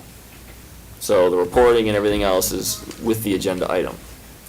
I just want to make sure we're clear of what we're supposed to be doing here. Can I just add, when Alex mentioned something that said, to have exceptions to the Doberman. The Doberman's exception to a. prove that they can bypass the zoning. Right. There are certain things that had to be Right. submitted. And this is one of the cases that Attorney Martell talked about, is that, that the applicant was setting forth the case to be exempt. So I guess, my thought in terms of, the building inspector being in an awkward position, the only reason why he'd be denying it is if the facts that are submitted would not permit the use of the property under either our zoning laws or under the Dover Amendment. That's the only place where it would get sticky. And I would assume that neither the building inspector nor you nor anybody else would want to issue that certificate if in fact the documents and the facts don't. But our bear it out. attorneys have said that. But they don't, but it's all I mean, if we dependent want on to what the litigate facts it, are. right? If we want to litigate this issue, we would get to, I think, 'cause, where your thoughts are now. No, it's not litigating. It's being able to make a reasoned judgment. Attorney Martell could not render an opinion until he got on the phone and did an informal interview. That tells me that we didn't have the facts when the building permit was issued. Okay. Let me get something out. You guys are too rambunctious. There is two issues. I totally agree with you. One is a zoning use issue, and the other one was a building permit to modify a structure. There's absolutely nothing wrong with what's being done to modify that structure, because that's been done at other homes in our community. But we're only centering in on the use of the structure, and that is coming in. And that document you should be able to get this really easy from ServiceNet. They should have a whole package that is addressed right down to the usage on this home in Long Meadow that should fill in all the needs that everybody has. But there are no zoning violations per se on that structure. And the certificate of occupancy is usually issued saying that a facility is habitable, not for the intended use. He can't do that. He can only certify that the structure is habitable and that it can move in. So there's two issues here. So, and Mr. Healy, he won't be involved in the end usage of it. I think that's going to come from the town manager and the select board's concern on this issue. Is it in compliance with the Dover Amendment and whatever? Would you agree on that, Alex? See, I don't know, the conversation that I had with Dave was that that we ought to get these forms, have them submit them prior to the certificate of occupancy. So that tells me that, making sure that the use is either consistent with our zoning bylaws or falls within the Dover Amendment has to be satisfied. But Mr. Healy did not make that determination. Well, And Mr. Healy gets to make that determination. The point I'm trying to make is the select board doesn't make those judgments. Right. Okay, well, all right, if you. I don't want to go there again, I'm just saying. If you want to go there and you want to not worry about what the facts are, I think that's. It's just that's- who gets to that's make those bad. judgments, Alex, is all I'm saying. No, but you didn't have the facts. Okay. All I'm saying is we need the facts. Time out. And they have to be verified. And Time out. Ray? And I agree that we get that this board is saying we want to make sure that the file is complete and these forms are checked, but the final adjudicator of that would be Paul Healy and the town manager, so we can't be reviewing the documents. Now, what we want in that, I think you've made it very clear, Alex, that we really have to see that there is an educational use, that this is a, that who's going to be in the home, that they are able to prove that they were able to fall under the Dover Amendment. And we're just asking that to be sure to be put in the file, that the paperwork's there. But I don't think this board is the one who should be doing the final adjudication on whether that's between the town manager, Paul Healy, and also our attorney, to make sure all of those paperwork's reviewed, also by our attorney. Well, and I think it'd be nice if we can reassure the board members on their concerns. But that can be done with the regular process. Yeah. And there was another issue that was overlooked here, I believe got overlooked a little bit, is about the recertification of purpose. Yeah. This is not the only home that we have in our community that is like this. And Marie alluded to it, and we had an offline conversation that, yes, it is another part that we need to look at, is recertification every year. The whole bylaw needs to be rewritten to where we're going out and looking at rental properties for the perspective of the people that are renting them. Are they being cared for adequately by landlords, et cetera? So there's a lot of spider issues attached to this one that I think need to be overhauled. We definitely know our bylaw is inappropriate because it does not define family. And I can define family any way I want to, if there's no law in it. And I look for a lot of stuff, Alex, I don't know if you found anything, but it's all over the screen on what family is considered this day in America. Down to basically 4 unrelated people living in a structure can be considered a family, and it has been recognized that way. But if I could just add to, it can be Right. considered a family. It can be. But one of the cases that Dave showed me, where the Massachusetts Appeals Court decided that they were not a family, because, based on the different particular factors. Right. And see, that's why, the details matter. Right. In every case. And this is why ServiceNet, I am sure, will step up to the plate with a very exhaustive document stating the use of that structure. Stephen, what do you think? Can we get something for our July 7th meeting? Do you mean like a copy of the lease? From ServiceNet, something to Copy of the read. lease from Yeah, ServiceNet? Something that we can Sure. display and talk about here, so that everybody's aware that this issue's been researched appropriately. Is that okay, Alex? Yes. Okay. Thank you.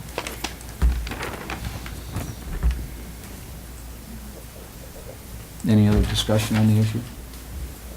I appreciate all the work being done on it. There has been a lot of chit-chat on this issue.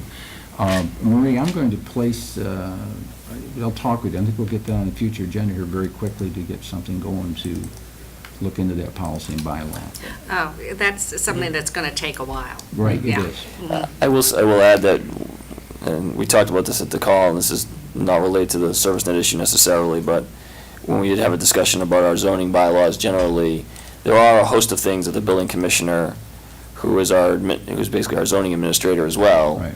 has highlighted as, not deficiencies per se, but things that could use some work to make his job easier and make things I think the townspeople want to see more easily enforced. And myself, he, and the planning board and zoning board, and the chair are going to be getting together in the coming weeks, sometime this summer, and kind of go over what those are. And the goal is to develop a package of bylaw revisions that we could possibly bring to the to the fall town meeting in Right. November. Right. So this could certainly be in the mix there. Okay. Any other discussion? Okay. Next agenda item is a block party request for Drury Lane. I move to approve the block party request based on the recommendation of the chief of police. Second. Discussion? It's an annual party. They have a good party. I wasn't invited, I wouldn't tell you. Yeah. All in favor? Aye. All opposed? No one opposed. Okay, now the highlight of the evening, the audit committee recommendations. They've been sitting there too long, they don't. Yeah.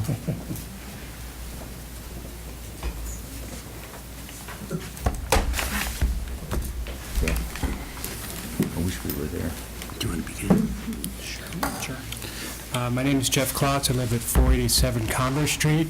Before we start, I just want to note that I applaud what I'm hearing from Selectman how do you pronounce your name?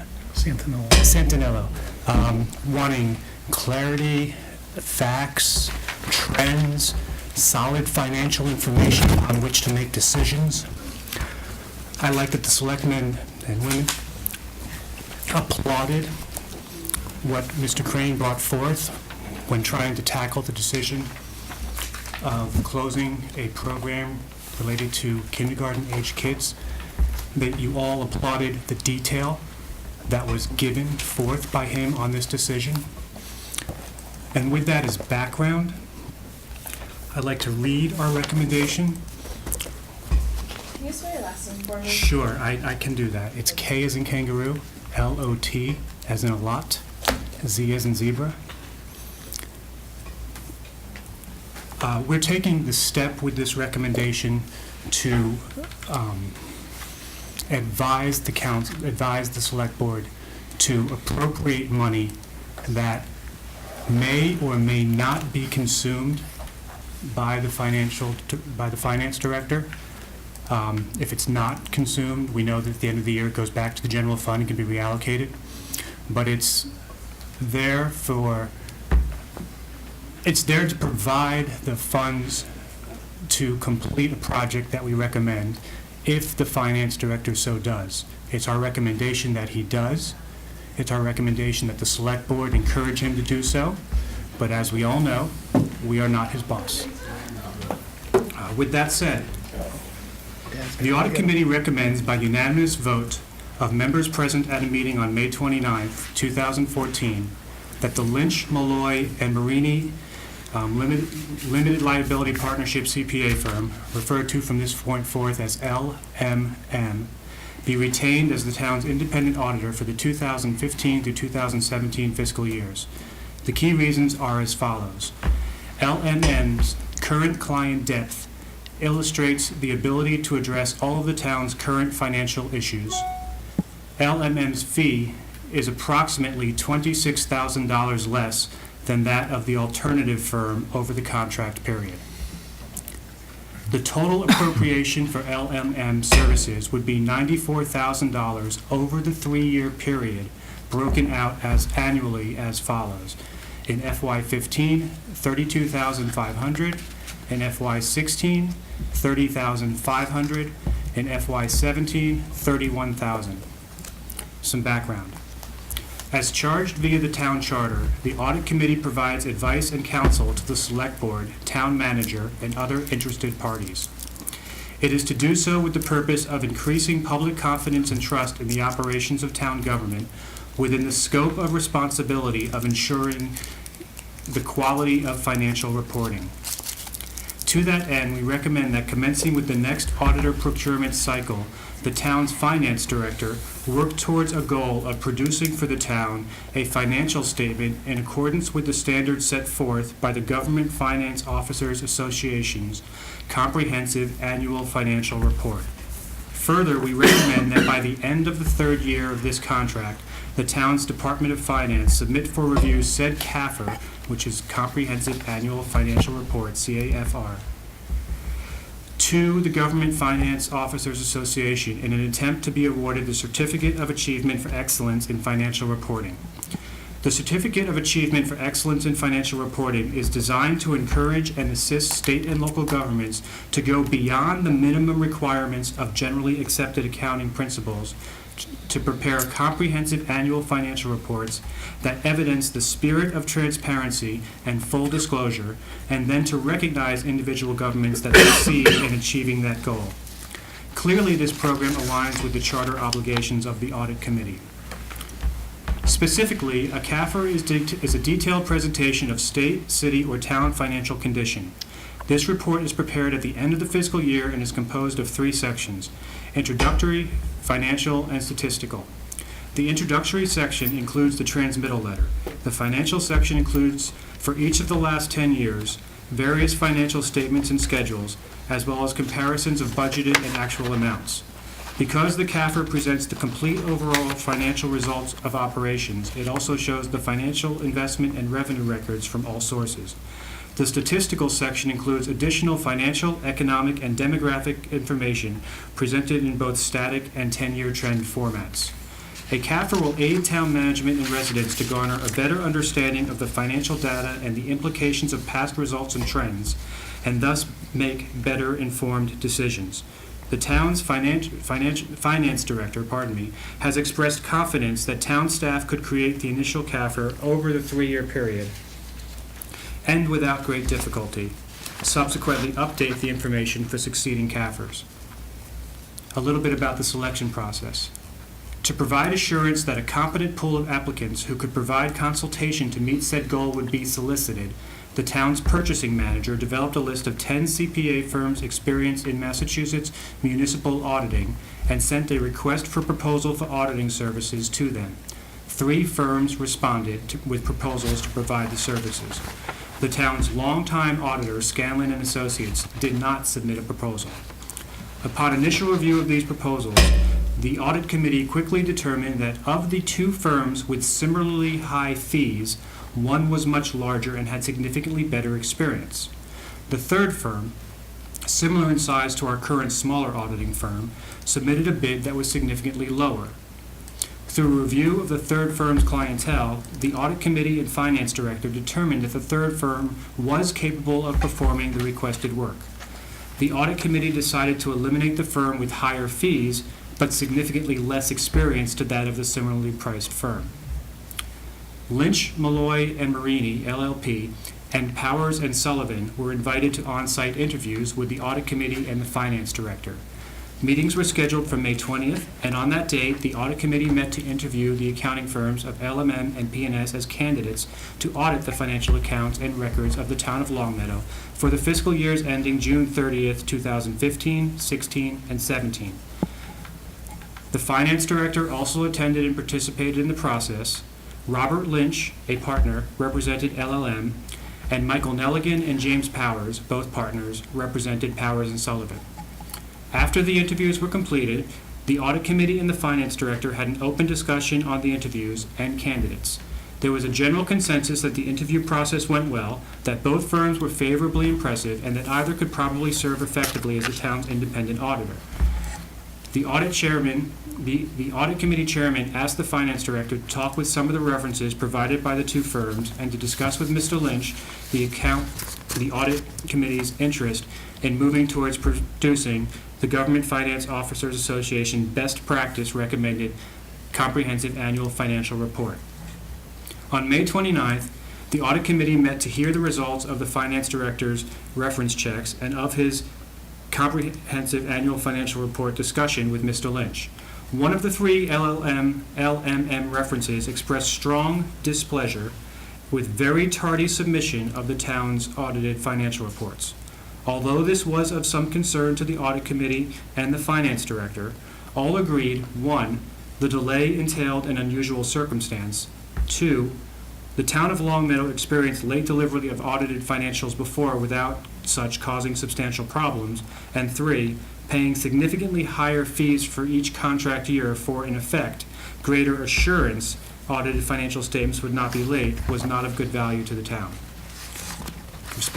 Respectfully submitted. Thank you. Questions?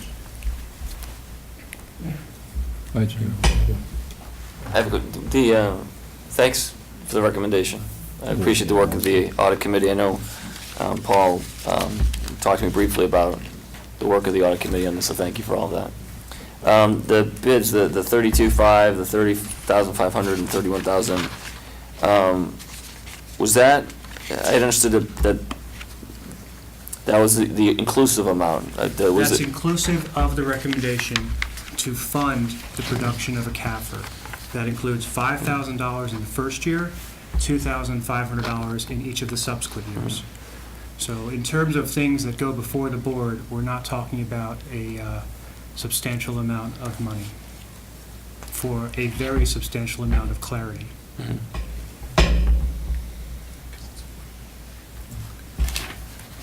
Before you want to go for a motion for approval on this, so we can get this in discussion. I'll move we accept the recommendations of the audit committee.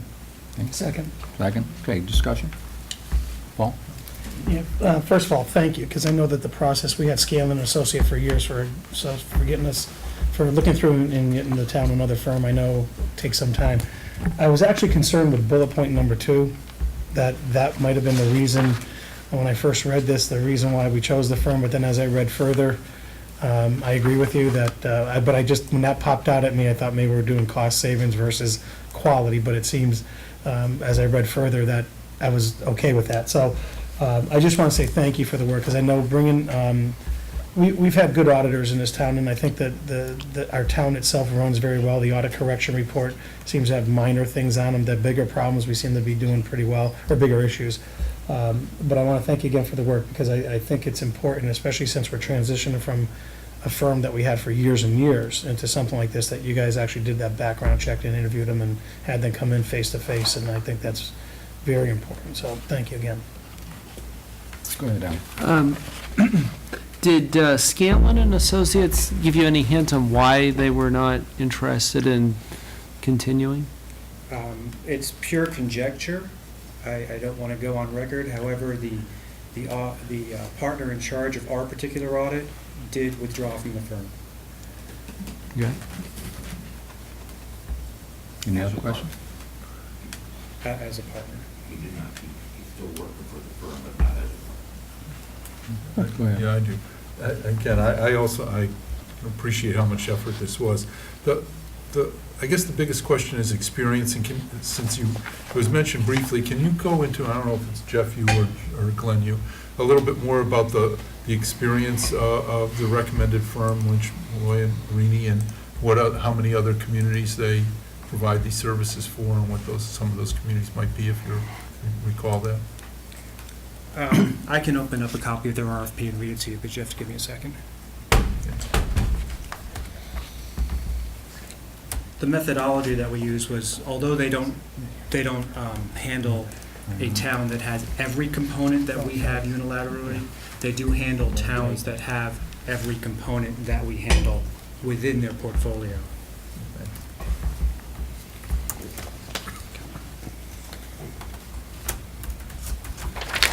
The theatrical pause. I just think it's important for people to hear Sure. that this isn't their first rodeo. Yeah, yeah. This is not their No. first rodeo. You brought forth a good question. Can I ask, sorry, Sure. a follow-up question? Jeff, you went over this a little bit before, but can you, is the CAFR not a requirement? The CAFR is CAFR. best practices. It's not a requirement. What it provides to a town is a very large statistical section where we have 10-year trends of both demographic, economic, and financial information. So if we're examining an issue such as the park department, which seems to come up every year, you could say, what in the park department do you want to track? Once it gets into the CAFR, you've got 10 years of data. Once you build it, you start with 3 years or whatever you can maintain. There's not going to be an undue burden on the town's resources to rebuild the past. It'll be tack on a year each year, and eventually you have this 10-year trend line where instead of just having something fall off the cliff, you understand how it got there. Going back to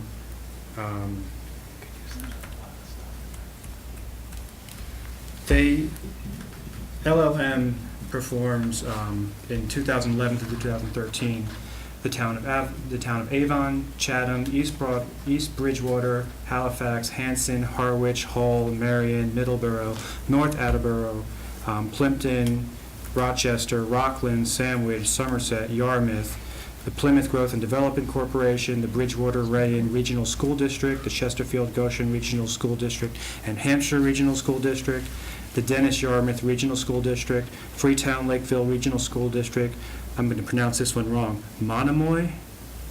Sure. That's a new one to me. Regional School District, Nauset Regional School District, Silver Lake Regional School District, and Whitman-Hanson Regional School District. Thank you. I'm sorry, it goes on. Global Learning. You proved the point. Thanks, Jeff. I guess they're just getting started, aren't they? No, I thank you. Go ahead, Marie. I just want to make a comment. Thank you. I mean, I feel like you're bringing us a triple win here. Having a new set of eyes after so many years, that can't hurt. We're saving money, and this long-term trending is phenomenal. I think that's been needed in town for so long, and thank you so much for taking the time and finding this firm and this new added part to the audit. I'm really excited to see what's going to come of it. Thank you. And like everybody else has said, I thank you for your analysis, and the report that you gave us is very thorough. It's easy to comprehend and to make a decision on, so thank you on that. Any more discussion? We take a vote? All in favor? Aye. All opposed? Motion carried. Thank you. Thank you. What was the motion? To approve the recommendation. Okay. To accept the recommendation. Accept the recommendation of the audit committee. You were caught up on writing down all those schools and businesses, aren't you? No, you guys, there was no. Yeah, the Mark was made it, moved I seconded it. and Paul Oh, seconded there it it, is. way Got back, it, way yeah. back. And on all of the towns and all you mentioned, I guess you can just say numerous. Towns, Numerous towns. et cetera. Okay, we have the item 7 on here was something that didn't get on the agenda by mistake, but it's the ban. Motion, We don't need a presentation, do we? this is something that we had the presentation on. So I would move that the select board approve the sale of $2,488,700 of anticipation serial loan, municipal purpose loan of the town dated June 27, 2014, to Eastern Bank at the price of $2,488,700, and the note shall be payable on December 18, 2014, and should bear the interest rate of 0.45%. Second. Discussion? That's in our packet, by the way, if you need it. Yeah. All in favor? Aye. All opposed? We There could have are done that at a 7 lot of o'clock tabs for guys. each of you to sign, just, We could have done that at 7 o'clock. Don't go anywhere. Yeah. Don't go anywhere. There's a Richard, lot. I'm gonna pass this around, there's a Oh, you're lot right. of tabs Yep. for the board to sign, and Mary's gonna stay here to make sure every single line gets filled out. Well, our next item of entertainment will be the town manager's report. so Right. we have some- I'll go very slow, so you guys have Go plenty of slow. time to sign. Can I just mention one thing? Are you gonna mention in reports that our treasurer is retiring, or, because I think she's gonna stay here. It's gonna be her last official act of our, in front of the board. We're just gonna bring a little more out of her before she gets out of the So door, that's all we're We could have done doing. this at 7, but I just, if you wanna mention. Yeah, no, I do, actually, Mary, Yeah, we wanna know why. Okay, I just have one quick question, going way back to the beginning of the meeting. Mr. Grant, did you oppose the approval of the June 3rd minutes? No. Okay. No, I was in favor of tabling the June 4th minutes, Okay. which did happen.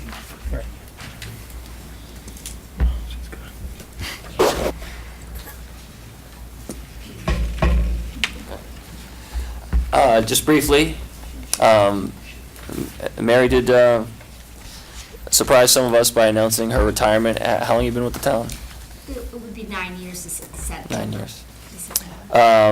I do think it bears mentioning that in her last day in the office will be June 30th. And I'm sure we'll have a party or something sometime in early July after she's gone. Well,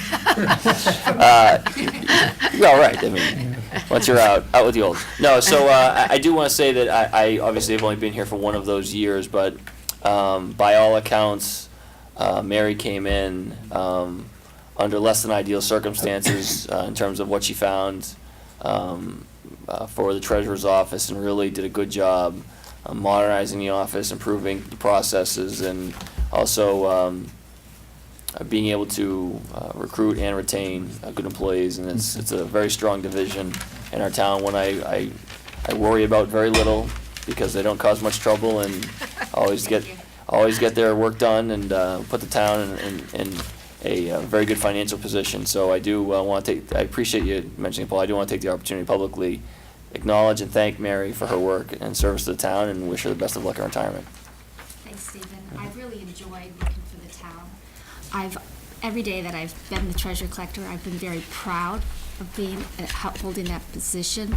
I'm thankful that you entrusted me in it, but I'm excited about retiring, spending time with my family. Thank you.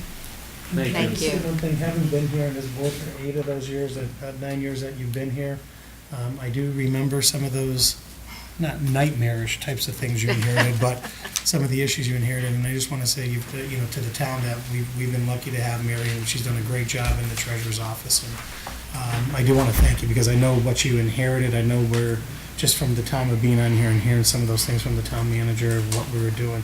Something that seems so simple sometimes, but yet changed the way the operations of your department. So that's very good. Thanks, Paul, and thanks for being so supportive, all of you. And enjoy your retirement. Thanks. It's highly underrated. Stephen? Okay, back to me, huh?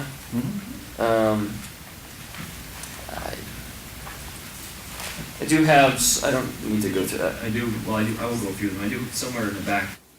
Mine's kind of far in the back. I did submit a memo that has my report, and then, of course, there are the monthly reports from the departments. Just a heads up on the police, there will be, we are looking at a possible supervisor staffing issue because of deployment for military service, plus some expected retirements. That's something we're going to be monitoring closely, as we laid out in the memo from the chief to me. I do want to follow up on a few items that were raised at the last select board meeting. We are going to have a new cleaning contractor. The issue was raised about the cleanliness of town buildings, especially Greenwood, and that has been an issue. It's something that we've been dealing with the current contractor, Key Clean, for many months. Myself and the Director of Public Works had a very pointed discussion with the representatives from Key Clean and advised them that if they didn't improve, that the contract would be canceled. They did improve for a while, but then it started to decline. The level of attention and effort started to decline again. I do want to say though that it was not across all town buildings. There were certain buildings that were worse than others, and that probably is tied to a staffing issue on Key Clean's end, and unfortunately we can't tell them who to hire and who to fire. It's one of those things when you contract out services, we do save money on having a contracted cleaning service. We do save money both in the present and also in terms of OPEB liability, because they will not be town or Hampden County retirees and get the benefit of health insurance benefits long term. But one of the things you give up is the ability to have true accountability for those actual employees physically doing the cleaning. One of the things that when it became clear after looking at Key Clean's contract that there was not a whole lot we could do other than cancel the contract, which would kick off a 2-month procurement process, during which time the buildings would not be cleaned, we got together and decided to institute financial penalties for violations. Like, for example, now under the contract, if a room doesn't get cleaned, the first time's a warning, and the second time's 25, and then 50 thereafter. And so if they go a week without cleaning a room, fees will start to accrue. And I think that's a good way to make sure the buildings get clean, but also let the vendor know that they have to clean everything and clean it to the standards that are set forth in the contract documents. The water tower property we haven't talked about in a while. The school committee has not taken any action on the request to transfer the care, custody, and control of their half of it to the select board. I did raise the issue with the new school committee chair, and we'll continue that dialogue. In the meantime, if the board would like to engage in a master planning process that would include the school committee, we can certainly do that and line up, try and get somebody from the Pioneer Valley Planning Commission to help facilitate that. I know we've also talked a lot about the website. There are parts of the website that are not an intuitive interface, and there's a lot of content there, but you have to sometimes search for it. And so we're thinking about ways to improve that, whether it's the architecture of it, our WordPress system, is it the decentralized input, because we do not have a webmaster. Input into the website, one of the benefits of WordPress is that you can have decentralized input and one person isn't solely responsible for it all. But what you then get is the proverbial camel that is a racehorse designed by a committee, where you have multiple voices creating this input. It looks the information feels a little disjointed. We also have some software programs that we're adopting, especially in the areas of work management for DPW that we've talked about, as well as a permitting software for the building department that one of the things we're gonna look for is interoperability with our website and those new platforms. So we are evaluating it. We haven't changed it yet, but we don't wanna just make a change for change's sake. So we are evaluating the website and do acknowledge that it's something that could be a lot better. There were water and sewer rate questions. There's a memo from CFO addressing those. There was a question raised about the senior center, about the Director of the Council on Aging's opinions on that. I think all of us in the administrative side are all on the same page that the townspeople have approved this article to do the study, and we will work closely with the consultants and the subcommittee that's tasked with this job to make sure we get a thorough study that analyzes all options, including the current facility. I think one of the things she said was kind of generally everyone would like a new building, but that was more of a statement of if money were no object, a new building would be great for anything, but it was not really an endorsement of a new senior center someplace else in that specific way, and she regrets that she caused confusion with that. We also met on townwide Wi-Fi. Mark, I don't know if you want to report on that at all, but it's we did not get a quorum of the IT committee, but I think it was a good dialogue. There was a representative from the Cable Advisory Committee who will have some input. We think by virtue of the fact that our internet right now comes from our cable provider, and that will be an ongoing process. We'll set up, the next step is to set up a meeting with the IT committee to go and set up kind of a work plan and some deadlines to do research and decide what model, if any, works for the town. That's pretty much the follow-up items I had. I didn't know if there was anything else in the reports of note. There is a special zoning seminar this Friday. If anyone wants to attend, I do not plan to attend, but the topics aren't, well, there is an educational exemption one, but certainly let Paul Healy know if you'd like to attend. I think that's it for me. Two issues. One, when you talked about the water tower property, I think the master planning idea is a great one, because one of the things I heard from the school committee that night was they don't really feel comfortable voting on what they didn't know what was going to happen with the property. And they wanted to hear. So I think it would be nice for this board to consider whether we should go ahead with the master plan on the property.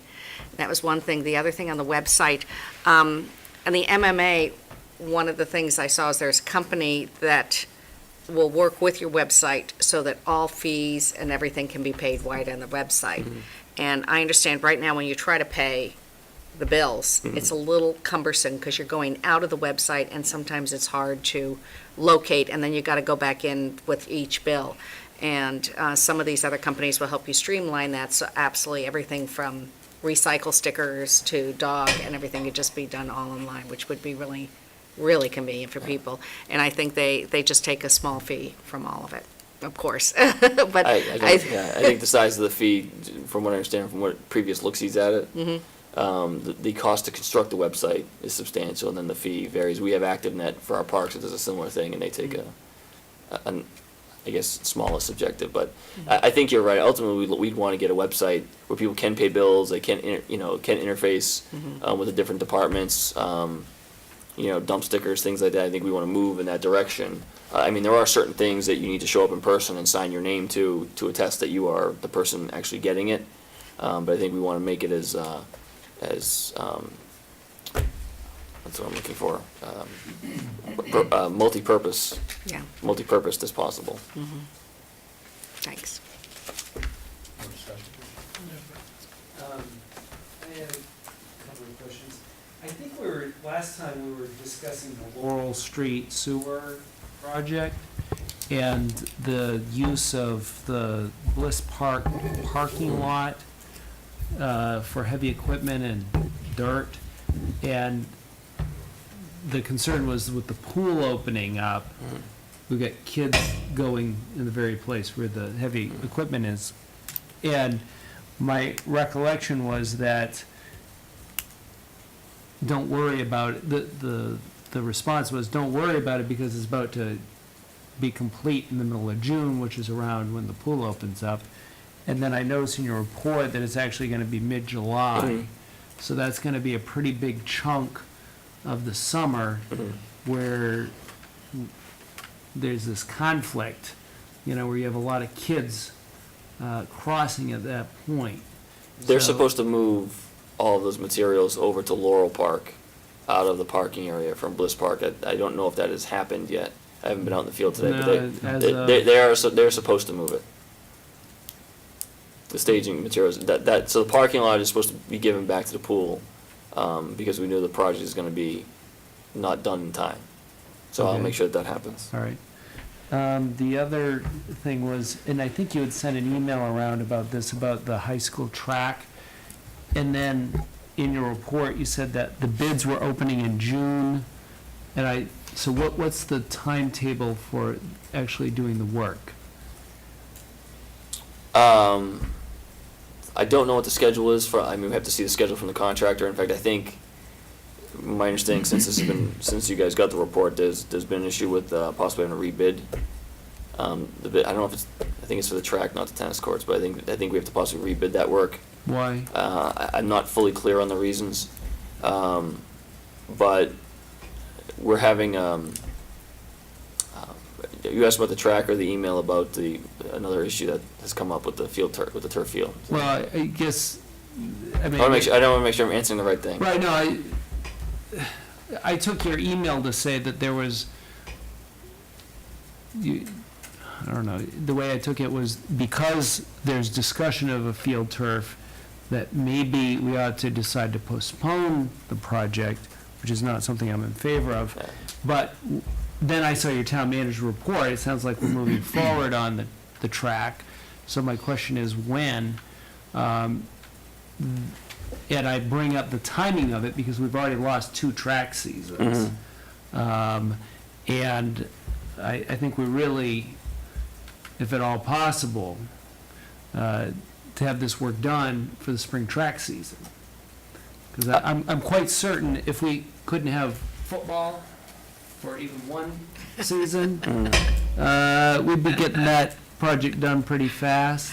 So there's a lot of people who use the track. We got a lot of programs on it, and it's in really bad shape. I So- can't answer those questions. Okay. I'm sorry. So first of all, the issue with the turf field is more of some private people are trying to get this effort going, and we want Yeah. to make sure that we at least, I think, owe it to the taxpayers and the Community Preservation Act Committee to get people in the same room to say, is this thing going to happen? What's the timeline? Because if we just say the track has been approved, we're going to do it, and then they're successful next year raising funds to put in a turf field, it obviously would have substantial consequences, or it could, I guess, have consequences for the track we just spent $90,000 on. So we want to make sure we understand as best we can what those impacts could be and just have that conversation. The issue was, there was a timeline that the track had to be done by a certain day as a part of the bid, and the bidder could not meet the timeline. And so, according to the Attorney General's office, we have to rebid and just have it be what's the best you can do on the timeline, because it was a requirement of the bid that the track be done by a certain day, and And what was that day? it's not in the information that I have. Okay. So it's rebidding, and then a preferred completion date of September 1st. Okay. So what Time we're, for football season. even better. This is no knock on football, I'm just saying that, and I understand track may be second, but let's not make it, a distant second. I think everybody agrees with Alex that it's important to get the job done, because Okay. the track teams have lived for a long time without adequate facilities. Right. So obviously, our goal has always been to get the thing done as fast as possible Okay. in accordance with All the right. wishes of town meeting.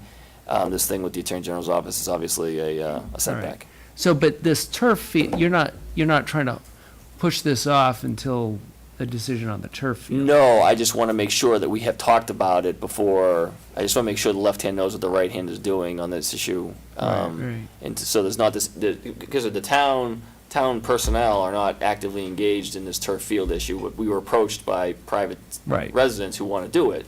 Right. And we can't pretend that we don't know that that's out there, and oh, by the way, we're about to start construction on the track, and what does that mean for the track if you're gonna now then tear up the middle of the field and do drainage and everything else, and I think that's the Well, question at hand. Well, to provide you a little context, and again, I'm the least tenured resident of this town, but the first column I did for the Long Meadow News was in November of 2007 on a turf field.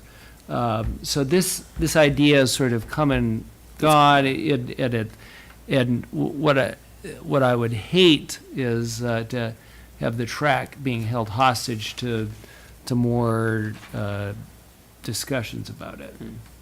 Yeah, I agree, and I think this, and I don't want to belabor the conversation, but you mentioned earlier about like what happens if it goes bad, and it was that thought process that prompted us to say, let's have this discussion, because what Sure. happens if we do the track this year, and then next year, they've raised $1 million to do a turf field, and we didn't even think to talk about it the year before the track started, so that's Yeah. the nature of the conversation. I agree with you, the track should go forward, but we have to be careful that we're not gonna, throw taxpayer money away if it's going to be torn up if they're successful in turf field. I'd like to reinforce when we get a new track in there that we go back and revisit the appropriate maintenance procedures on that for equipment. And I'll talk with you again. There's a lot of guidelines that look like we've not implemented, or we've certainly got very lax on protecting that for running equipment over and et cetera. Most of the areas that are torn up is where they've had cleat damage and equipment, and it's right on the front part in front of the stadium. Anything else, David? Can I ask a question? Oh, I'm sorry, Paul. And regarding the turf field, because I've had people approach me as well if they could raise certain things. Question is this, is that we talked about doing the track, and the project was approved, and I think it should be done. This past year, we rented a facility as the home team, because we couldn't even host any events in our stadium. When it comes time we've had this conversation before about a turf field, and actually I think the school committee has rejected it 3 times at meetings where they voted against this turf field, various proposals in the past.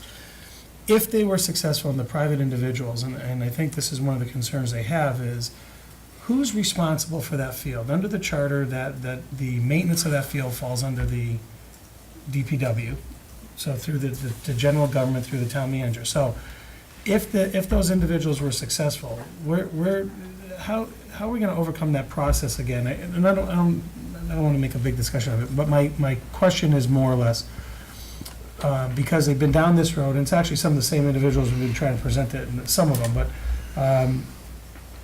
but it's been rejected. And does the school committee have that authority if they came to you and said, look, we got that money? Because are we going to go through that again where they say, well, it's a school field, we don't want it, or the town decides to put that in? I can't, all I know is that apocryphally, I heard that last time there was health concerns about MRSA and things like that. I had our health director look into that issue, and just to be prepared for if this comes up, and it doesn't appear to be a health risk, but we thought we'd at least address, that's the one kind of question that came up last time that I've heard of. Like I said, I was sports injuries, knee injuries, all that stuff has come up. Yeah, and I think so, there's gonna be research on different sides of it. Like I said, this is something, I mean, I generally speaking, like, a new building would be great. I would say a turf field, would maybe be a good thing. I know a lot of communities have gone to them. I think East Long Meadow did one. I think a lot of, the state has an urban self-help grant that I think sometimes funds these. And so a lot of the urban centers get the turf fields. We don't qualify for a lot of those funds, so I think it would largely be privately raised. And that was when the people approached me, my message was, sure, we won't oppose it right now on principle, but we don't have any money to give you for it.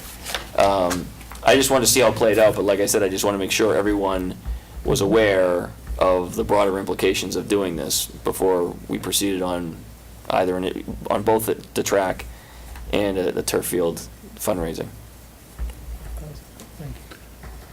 I mean, the turf field, I guess my question, and I guess this is discussion maybe for the rest of the board, but, I mean, wouldn't that be a capital project? I mean, for everything else, they come to, school department comes to us and wants us, middle school boilers, whatever. I mean, how would this be The difference different? is funding. Yeah. They come to us because they need money approved at a town meeting, but if you have outside people giving you the money, it's the accepting a gift policy that the school committee does it under. When somebody wanted to provide a gift to the school committee of the Ian Wax tree, for example, that didn't come to us, it was a gift, and it goes under their gift policy. And I think that they have in the past acted under the gift policy. I do go back to the track, and I don't think it's appropriate to now start debating something that may or may not happen, but I think to answer your question specifically, that's the difference. So if they could raise all the money themselves, They could- might they could do it. claim that under the school gift policy, they could accept the money and accept the gift of whatever it is. They might claim that, yes. And we might claim they can, and Yeah. then we'll get into a Right, right. discussion at that point. and I guess I would just, to me, to your point about the health concern, and I think you referenced it, Mark, about these sports injuries. Most professional athletes do not want to play on turf, because this is how you get turf toe, you blow your ACL, you get concussions because underneath that turf is concrete. So it's not a good idea. I'm hoping that this gets as little traction as in the past. All right. Any other discussion? Move we adjourn? Second. All in favor? Okay, I'd like to remind the audience that our next meeting will be on July 7th, and it will be located at the police station conference room. Thank you and have a nice evening.